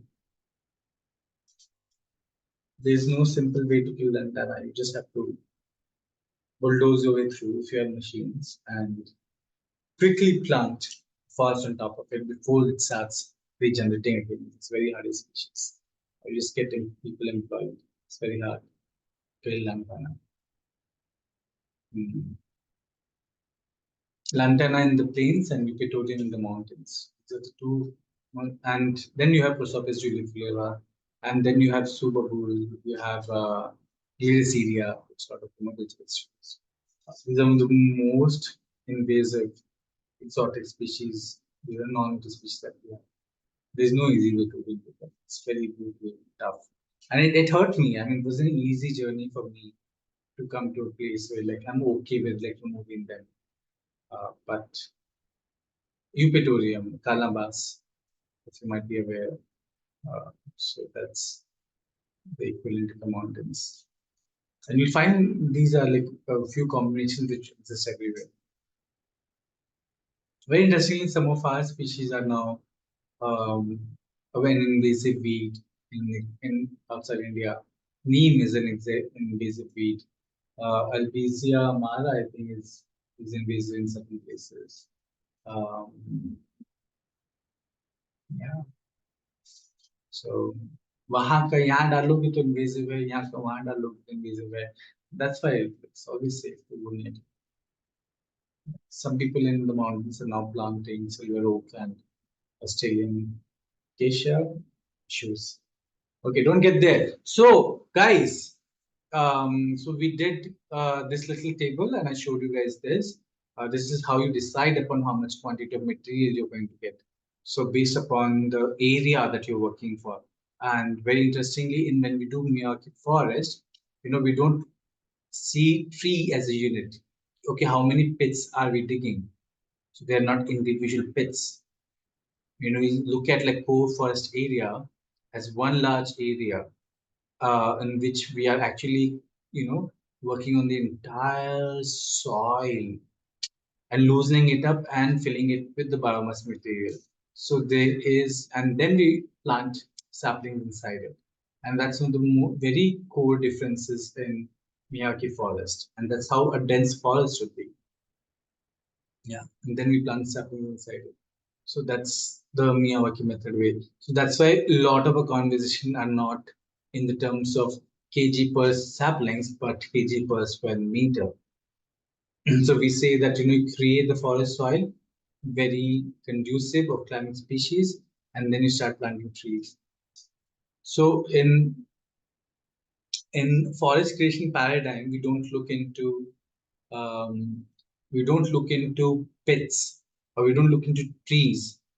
So for example, if you plant a tree over here and then you plant a tree over here, if this entire land is very highly degraded in the middle and is very compressed also, that means the fungi network would not be able to reach out each other and connect them as a unit.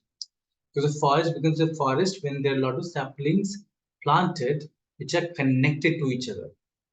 This connection, the community that makes a forest, right? But when you just plant them as in pits, so no matter how much you loosen up the pits, it's they grow up in isolation for a long period of their life, which is fine for the pioneer species because they're anyway designed to grow alone on their own. But climbing species will always find it difficult to establish themselves. So that's a Miyawaki method of forest creation is really, really, really beneficial for them. Yeah. So the entire paradigm changed. So we start talking about square meter. And if you're very square feety person, then you can start square feety also. That's very subjective.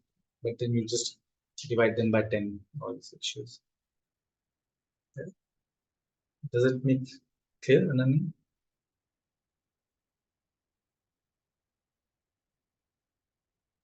No, no, no, no, no. I'll show you. I'll answer all those questions. Come back, come back, come back, come back, come back. No. Okay, but this is the equation for like how much material you need per square meter based on the kind of soil you have. So if you have clay soil, yes, your budget will go up. If you have somewhere around loamy, your budget will be much more less. Right. And if I always take it as 6.5 as the minimum because I've never, like, if you have very high nitrogen and very high carbon, please don't make a forest there. Use it for agriculture. I mean, we need food from good soil. Whoever has done something, or they must have done something. But mostly we just stop testing for nitrogen carbon because it's always so low. And we take 6 or 6.5 as the default level of things. So when we bring down all the saplings, that's one of the first thing. When your saplings are coming down, start labeling them because we are working with so many high numbers of species. It's actually very hard to keep a track of it. So when you're planting, we'd be like, oh, Roheda kaun sa tha? And they all look alike. Like it's as if you've never been parent before, and all of a sudden, like they're like 100 babies, and you're trying to identify which one is which one. It's very hard.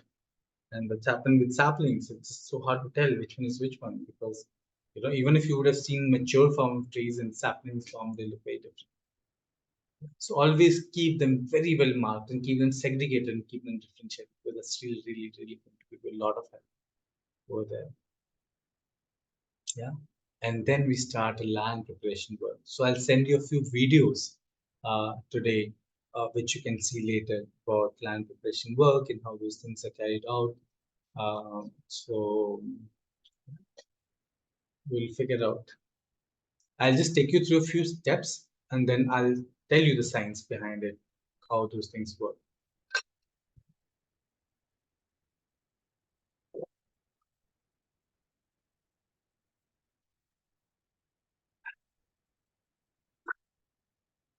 Cool. So what we do is we start excavating up to 1 meter depth And the reason why we take 1 meter depth is because that's the that's the amount you want to open up, because a lot of your soils are very degraded and compacted.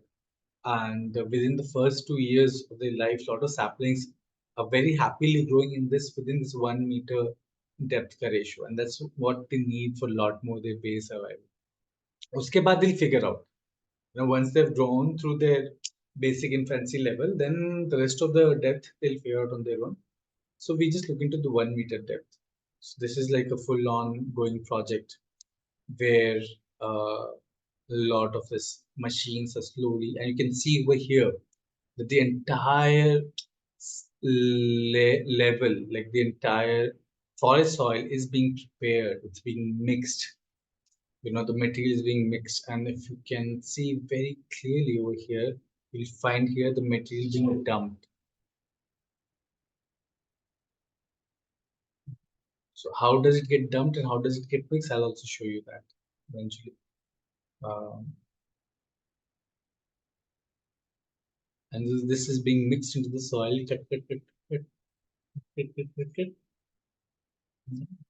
So yes, there's a huge patch of dense forestation. It's not completely there. Mostly we're working over here with uh, this limit. Between this and this, we're creating a forest over here. Over there, we're going to do something else. But what we do is that in certain places, we take the soil out and then we put the biomass in. This is the biomass mixture. So here we've mixed the entire compost, the husk, the cocoa peat, everything we had together, and then we've done it over here. And with this, we'll start leveling the site with manual labor. So all this biomass that's there, it's spread evenly. And once that's done, everything evenly spread. Oh, that's Omkarji, my partner in Dhatimrit, who started Dhatimrit, and I joined him. And you can see Bombil also there. There's Bombil on board today. Cool. So that's Bombil working on the project over there. And then this soil is being evenly spread across, and slowly everything is spread.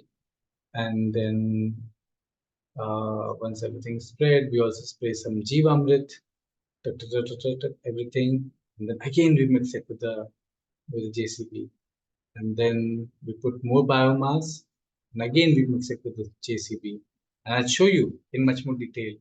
Just give me a moment. I'm just running through it for the moment. Don't worry, I'm not taking anything away from you. So on the sprinkling, and then once we talk about the theory, then we'll come back to these entire slides and they'll make you much more sense. When we're doing mixing by machine, and you can see the layers have risen up, the level has risen up over here. Good. So let me bring up the whiteboard. Are you guys bored? No.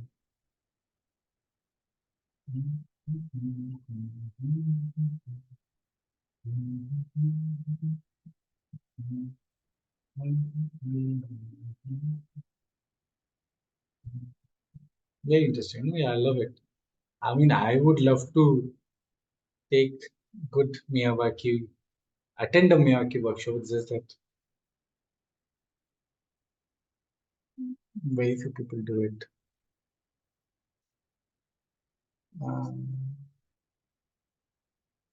Okay. Okay, I can't find the whiteboard, so I'll just go back to my earlier slide where I had a nice whiteboard.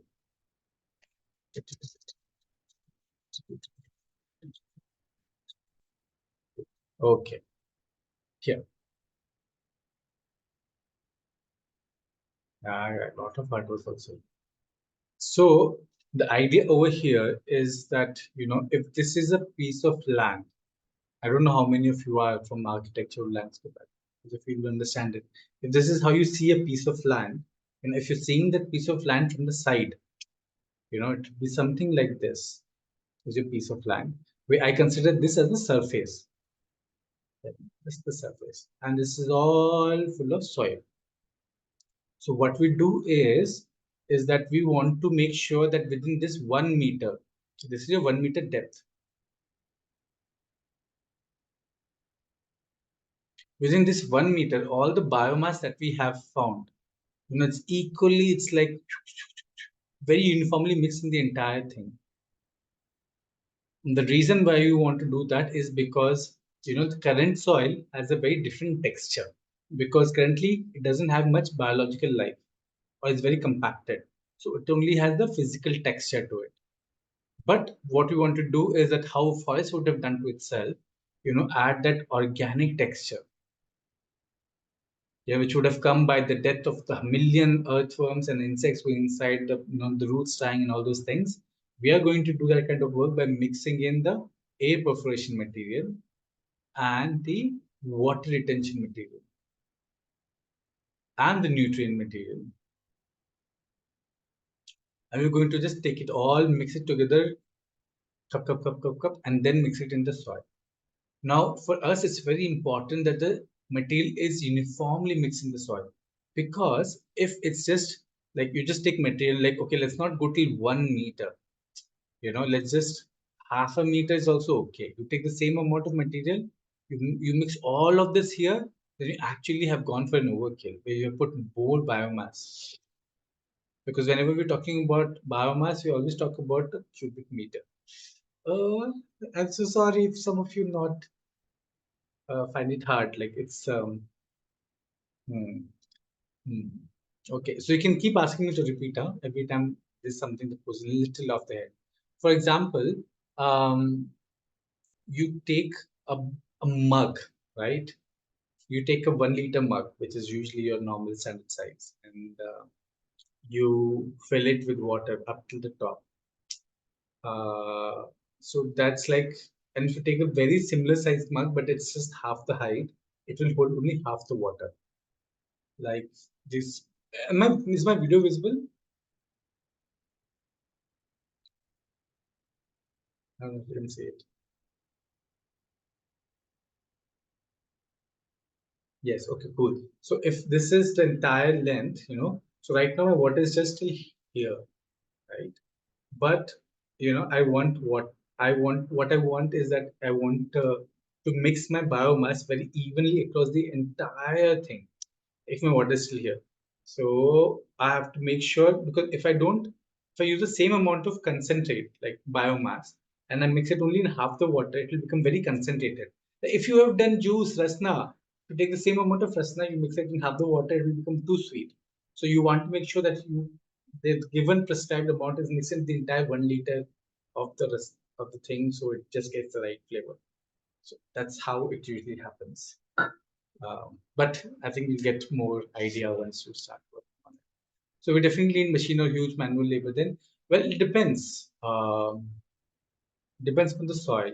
So if you really understood the soil sessions that I've done, then you can actually experiment with your soil sessions. And if you're someone very good with soil, then you can actually work an entire Miyawaki project without using any kind of machine. But it will take you a couple of seasons and a lot of planning to be able to get there. So if you're very strong believer in that, yes, you can. Because that's why I put a lot of stress on the theory part. Because if you got the theory right, why we're doing it, then you can really, really tweak. Like last execution is very uh, subjective. I mean, as long as you get the things right, that's okay. So what you do is you put the biomass and you make sure that all the biomass is evenly mixed throughout and not just on the top. Because otherwise, what will happen that all the biomass is in the top and nobody touched the bottom. So even the plants that you planted, they'll start growing. Na na na na na. It's such a nice day. It's a good day in the afternoon. But they'll say, oh, it's so nice. But after this, it's so tough to get inside because soil is compacted here and there's no nutrition over here. So they'll just start growing all the roots in the top layer and they'll start conflicting and fighting. And there'll be like too much basad here. Basad is chaos here and too much fighting happening. And they won't try to go inside because all the nutrients and the water supplies here. After adding all this, the overall volume will increase. So do we precipitate? No. It will just increase. So a lot of time, once you mix all those things, your amount will actually be a little higher than the rest, which is good because that means that any extra water that's coming in will just flow away. Because you don't want, it's not that overwatering is always the maybe bigger issue in forestation projects and not the underwatering. Yeah. So yeah. So what we do is in places where it's very difficult soil to work with, especially in clay soil. Even if your machine tries to dig properly, machines have like this big a bucket, JCB and excavator machines. Even if they try to dig, it's like they're never able to completely mix the biomass on top of it inside. So what we do is we take a half a meter, of the soil and we remove it completely. All of it we take out. And then we add, half the biomass that we're going to add. So if you're going to add, so if you remember from here, right? So let's say that if you have a silty loam soil, so that means you're going to add 6 kg water retention material and 6 kg perforation material and 6 kg nutrient material. So let's say 18 kg in total per square meter. So the 100 square meter, if you're doing on it, how much it will be? Maths people. If you're looking at silty loam, we have 6 kg water retention material, 6 kg perforation material, and 6 kg nutrient material. Right? So, maths people, not 1200. Because we have nutrient material also, 6 kg. I think you missed out that one. So our total biomass is 1800 exactly. So for 100 square meter, we have 1800 kgs of biomass that we are going to mix into this 100 square meter of patch. So what we'll do is we'll take just half of it, just 900 kg. So when you guys are doing your forest plantation, please keep revisiting this video. Yeah. So you just take out all this thing and then you put 900 kg over here. You spread it in the JCB. You manually spread it evenly across the thing. So it's everywhere it's unique. And then you take a JCB machine and you mix all this biomass inside. So all that 900 kg is like uniformly spread within the bottom half. And then what you do is you all this soil that you took out the top half meter, you put it all back in. Put your remaining 900 kgs of biomass and mix everything back again into the earth. So what happens is you get a very uniformly 1 meter solution done.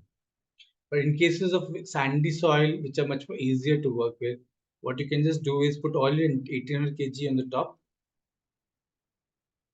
just spread it all the biomass and like spread evenly with manual labor, and then start mixing it very uniformly. And your JCB machine work will be like bus order, but you keep putting you make a saria, the rod of metal, which or you can put a bamboo which you can poke inside and just check, have they loosened it up till 1 meter or not, the mixing happening up till 1 meter or not. If your first time, then you can always go with this, because this is very much subjected to kind of soil you have, while this will work everywhere. Yeah. Okay. Who all understood? You can just tell me a range of how much you understood the soil work between 0 to 100, all of you. 100% like full, some of you have understood 70%, some of you have understood 30%, some of you 10%, that's okay. But it's just important for me to know. Okay, 50-50 is good enough. Mostly, but topsoil didn't get. Yeah, it's okay. I'll send you a bit more of the video, and then we'll again talk about these things tomorrow. So you'll get a little more visual idea. Yeah, and yeah, I'll probably demonstrate a bit 10% my mistake for missing the class. Oh yeah, it's okay. You'll always catch up. Plus, it's always good to create forests as a community because then there are other people who probably got it better than us. It also took me a while to do maths. Okay, so again, we'll go through the process. We've taken the machine. We've started excavating it and taking all the soil out. Math path is okay. You call me, Macha. That's fine. Don't wait too much. Whenever you're getting the things done, you are confused. You all have my number. Just give me a call. You'll do that.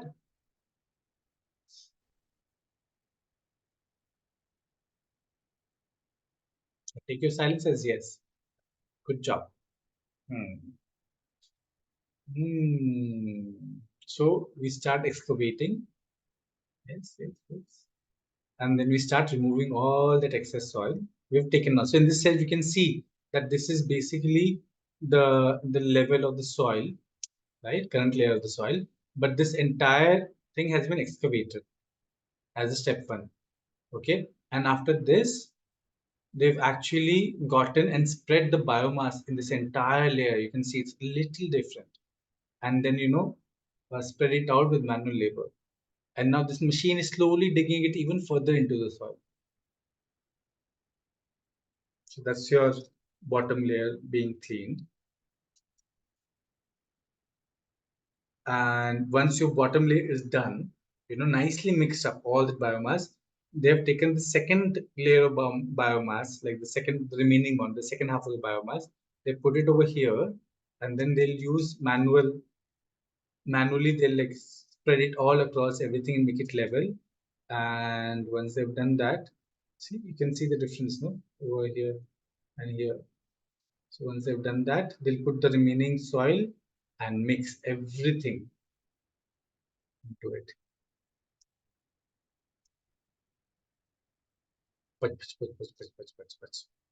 Okay. I'll send you another video. I think it's just easier to see it in motion. I don't do videos because every time I try to play videos in the Zoom workshop, it starts stuttering. So anyway, it's not fun. But yeah, they're simple videos. When do we do this? We disturb the microbial life of soil, so it wasn't there to begin with. Yeah, mostly it wasn't there to begin with because mostly you work on degraded lands, and if there is compaction, then the microbial population is anyway gone. So yeah, but if you have a very very very healthy soil, then you don't probably need any kind of soil. You just go ahead and plant it. If you have very healthy soil and you know about it, the soil is breathing. Your soil has come from like long time of mulching. It has been protected. The soil microbiology has been protected. There are a lot of earthworms over there. Yeah, don't have to do soil work at all. If you have like loamy soil and everything is there, just go ahead and plant. But if it's not in that loamy area, then and if it's very compacted, then you might have to do the soil work. The biomass spread, put Jivamrit, then you do the upper layer mixing. You can see it's very close, no? It's almost on the normal layer where we spread the biomass and started mixing.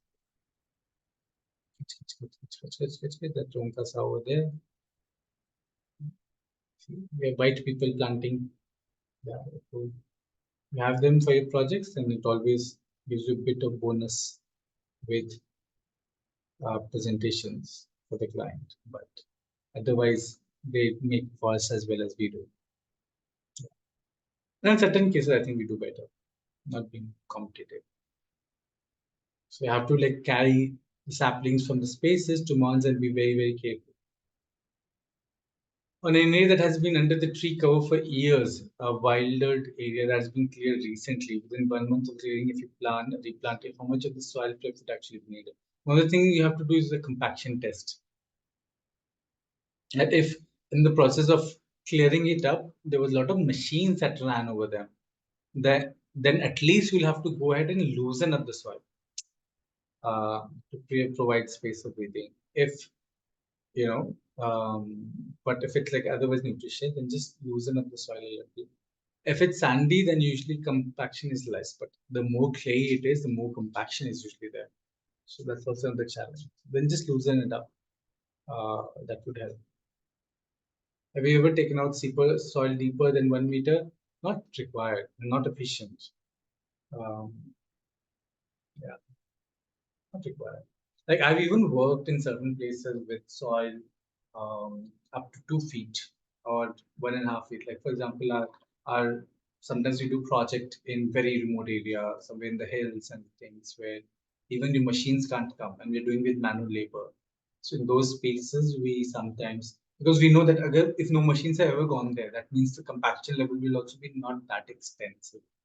Um, so we're okay with just taking like 1.5 feet or like half a meter with the manual labor and mixing our biomass into that and then planting.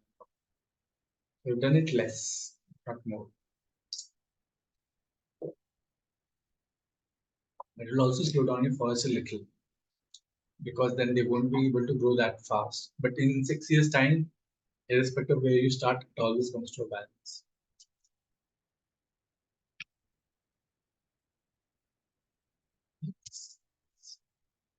Okay, time is up. But do you guys have another 10 minutes?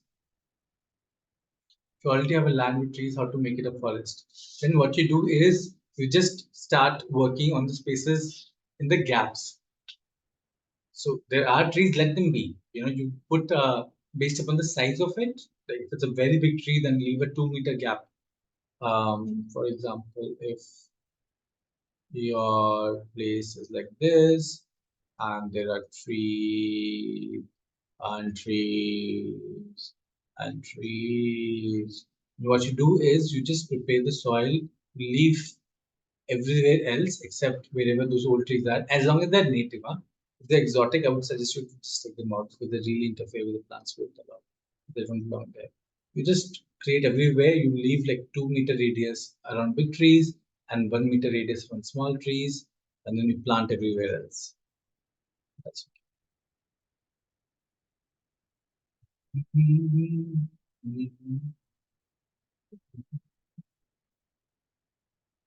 cool. Nice.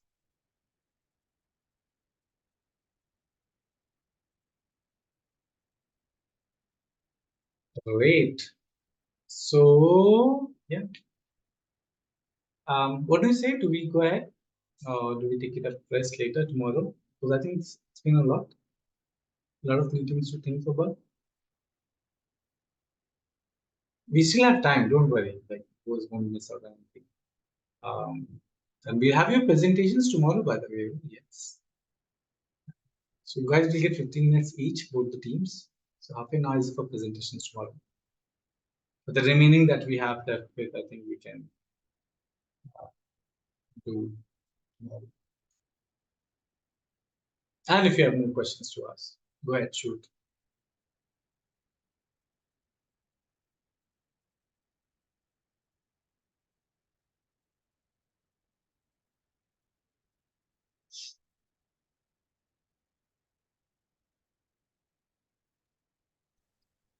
Manvendra, actually, this is a question for later, but since we have time today, I'll just ask you.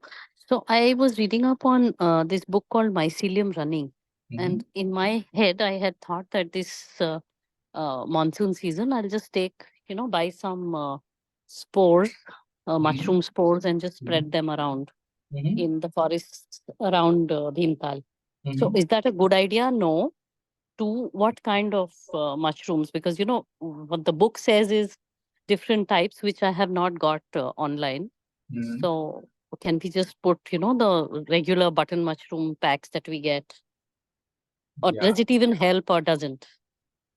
Well, I think it's so if there would be trees, if there would be forest, there would be the mycelium network itself. Usually, one of the things that a lot of agriculture people usually do is they reintroduce fungi back, mycelium back into the soil, and then those few standard fungi that they replicate, which really help them with their agriculture. But in the forest, the diversity in fungi is so high that if you go back and just introduce button mushrooms specifically, one of the challenges would be that if the soil is very compacted or if there's no food for them to eat, and mycelium usually feeds on dead wooden matter in general.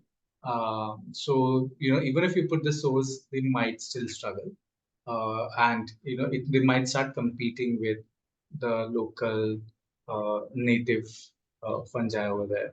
So So little why I thought of this was because once I was just visiting a forest.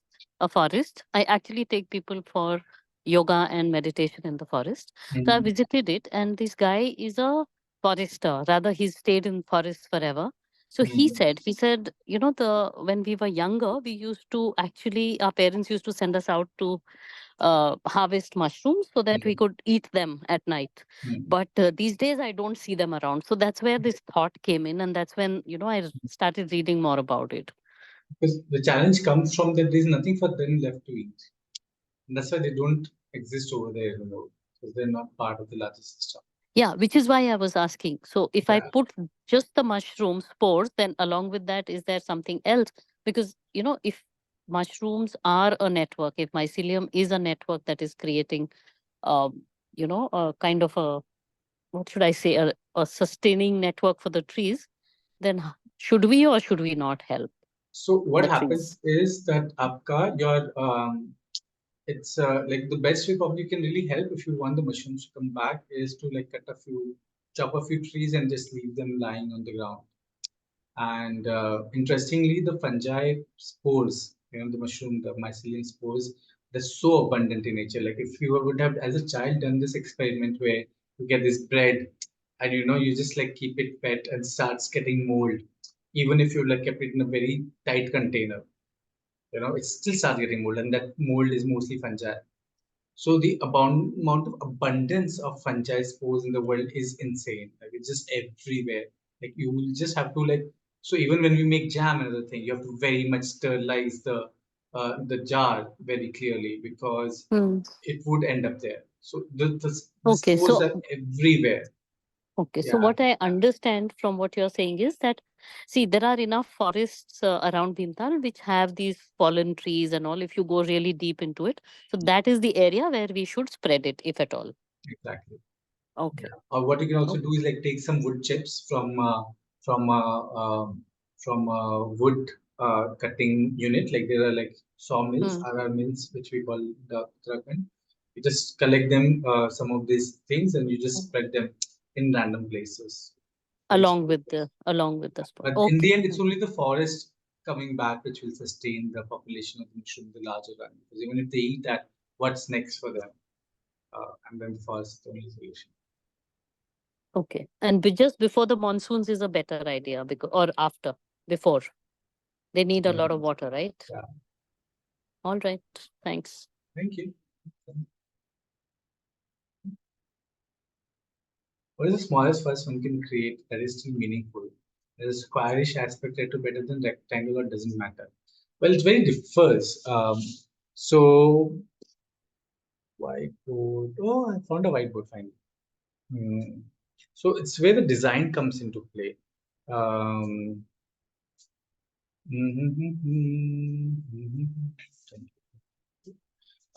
so if this, yes, you guys can also doodle along over here if you feel like. It's an open space. So if you make a forest like this, and if you make a forest, this is 100 square meter. Let's say it's 10 meter by 10 meter. So what's the total area?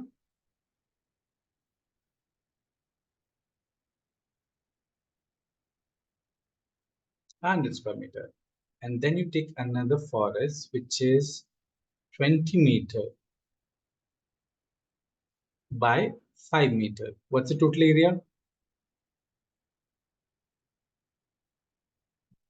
Again 100. But what is the perimeter in this case? Do you guys understand the perimeter? It's actually the length of all the sides. In A, what is the perimeter? 40, right? And in B, what is the perimeter? 50. So B actually has, in a way, 25% more perimeter than A. And the more perimeter you have, what would it imply?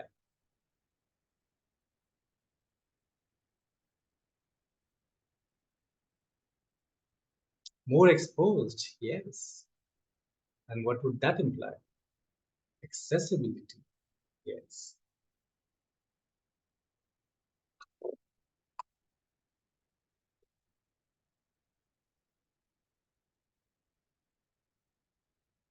So what would more exposed give you?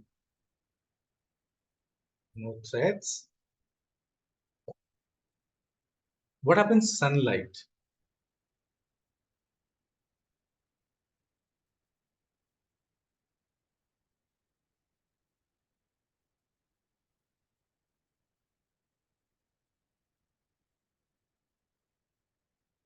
More sunlight, not even spread also, right?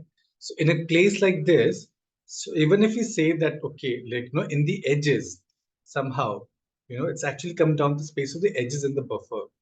So here also, if you have like, you can just say 1 meter of an edge is this much. But here, that 1 meter of edge, if you take, it's actually significant more area. So what happens is that in spaces where you will take a more rectangular approach, or where the periphery is higher, then what will happen is your buffer zone, the edges are much more prominent. That means the pioneers will have a much stronger favorable environment, versus a squarish where climax will have a much more favorable environment, because most of the sunlight is captured on the edges. So yeah, the more the edges, the more the pioneers will benefit. That's one of the things. The other thing is also then the direction. So if you have a south facing forest, then it will probably get more sun and support more of the pioneers. But if you're looking at having a northwest ratio, northwest, this is the east and this is the west, for example, then you will have more sun, uh, lesser sun going through your forest. So the climax will benefit a little more. So these are little variations in your design when you're working with Miyawaki forest, based upon what do you want, what's your achievement going to be.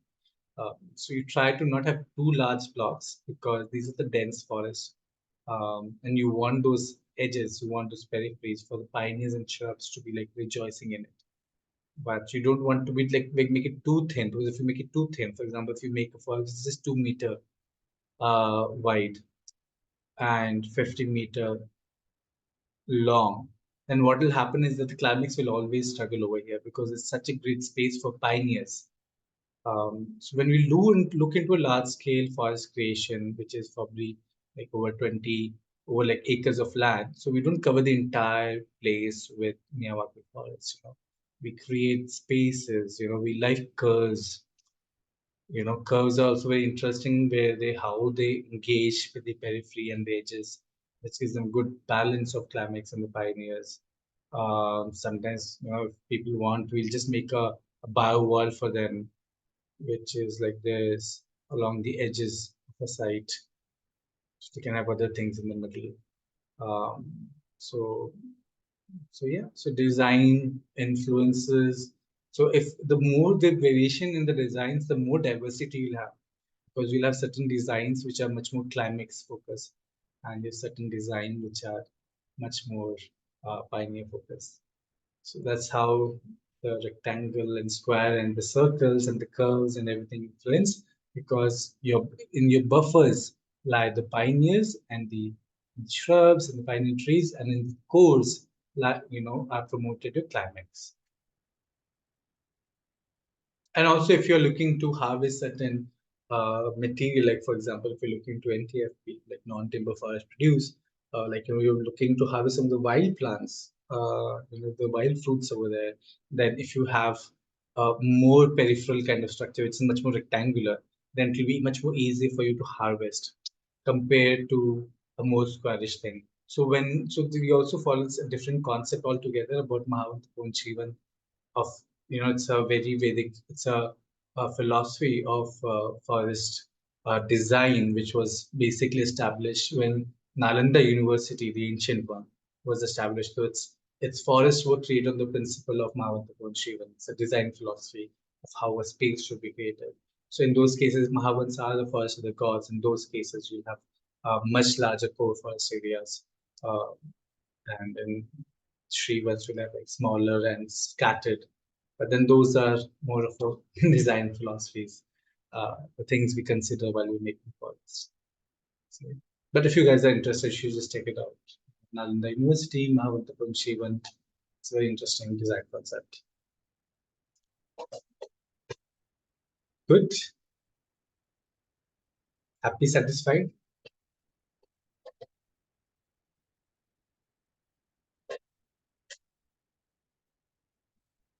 So smallest possible forest is like I've had like Omkarji has a 30 square meter forest in his backyard. I mean that's all the backyard he has.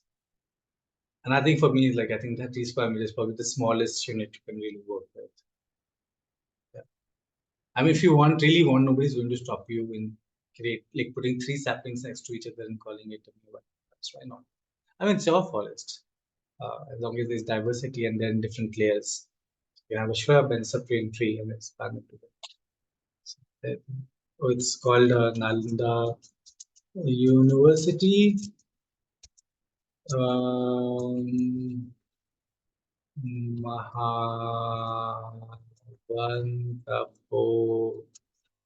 One Shri. So it's specifically very helpful when you are. Oh, I just made an individual reply. Send it to the group.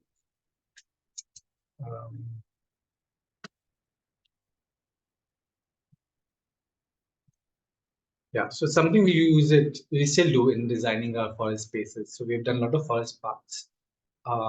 We've done forest park for industries. We've done it for places where they're like residential area in the industrial areas.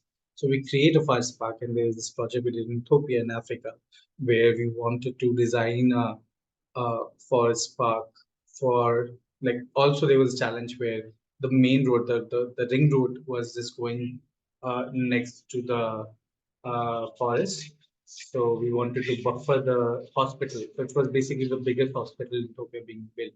So to create a buffer space, we had planted a forest, and we use these philosophies to create more engaging spaces for people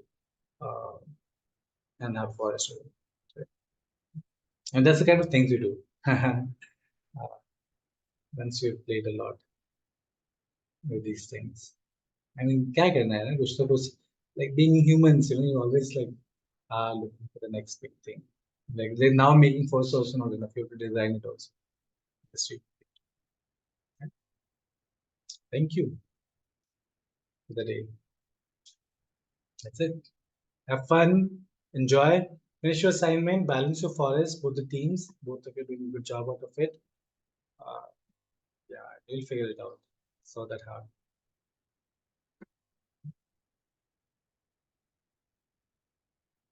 Bye, folks. Thank you. See you tomorrow. Come and be graduated. And all those who show up, they'll get to. I'll share with you all the research that I've gathered till now. Thank you. Thank you. Thank you.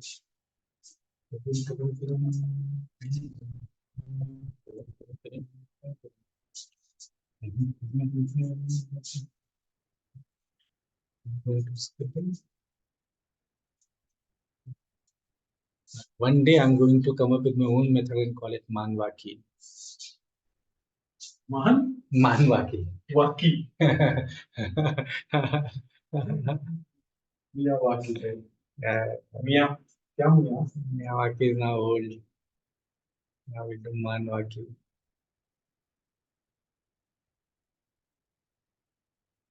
Yes, Nick agrees. Hi. Love this playtime. And at least they can start growing forest on the whiteboard. Like that forest on the real life will come eventually later.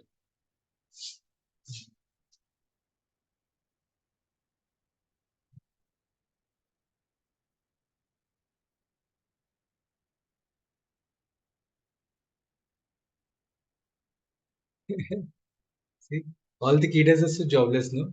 You can figure out it's a Kida if it's still hanging out playing with white. Ananya. Ananya. Yeah, I agree.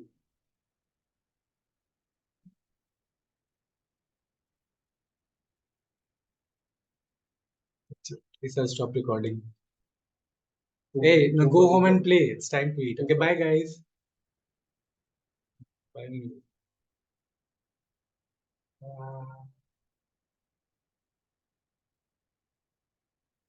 Ta-dam.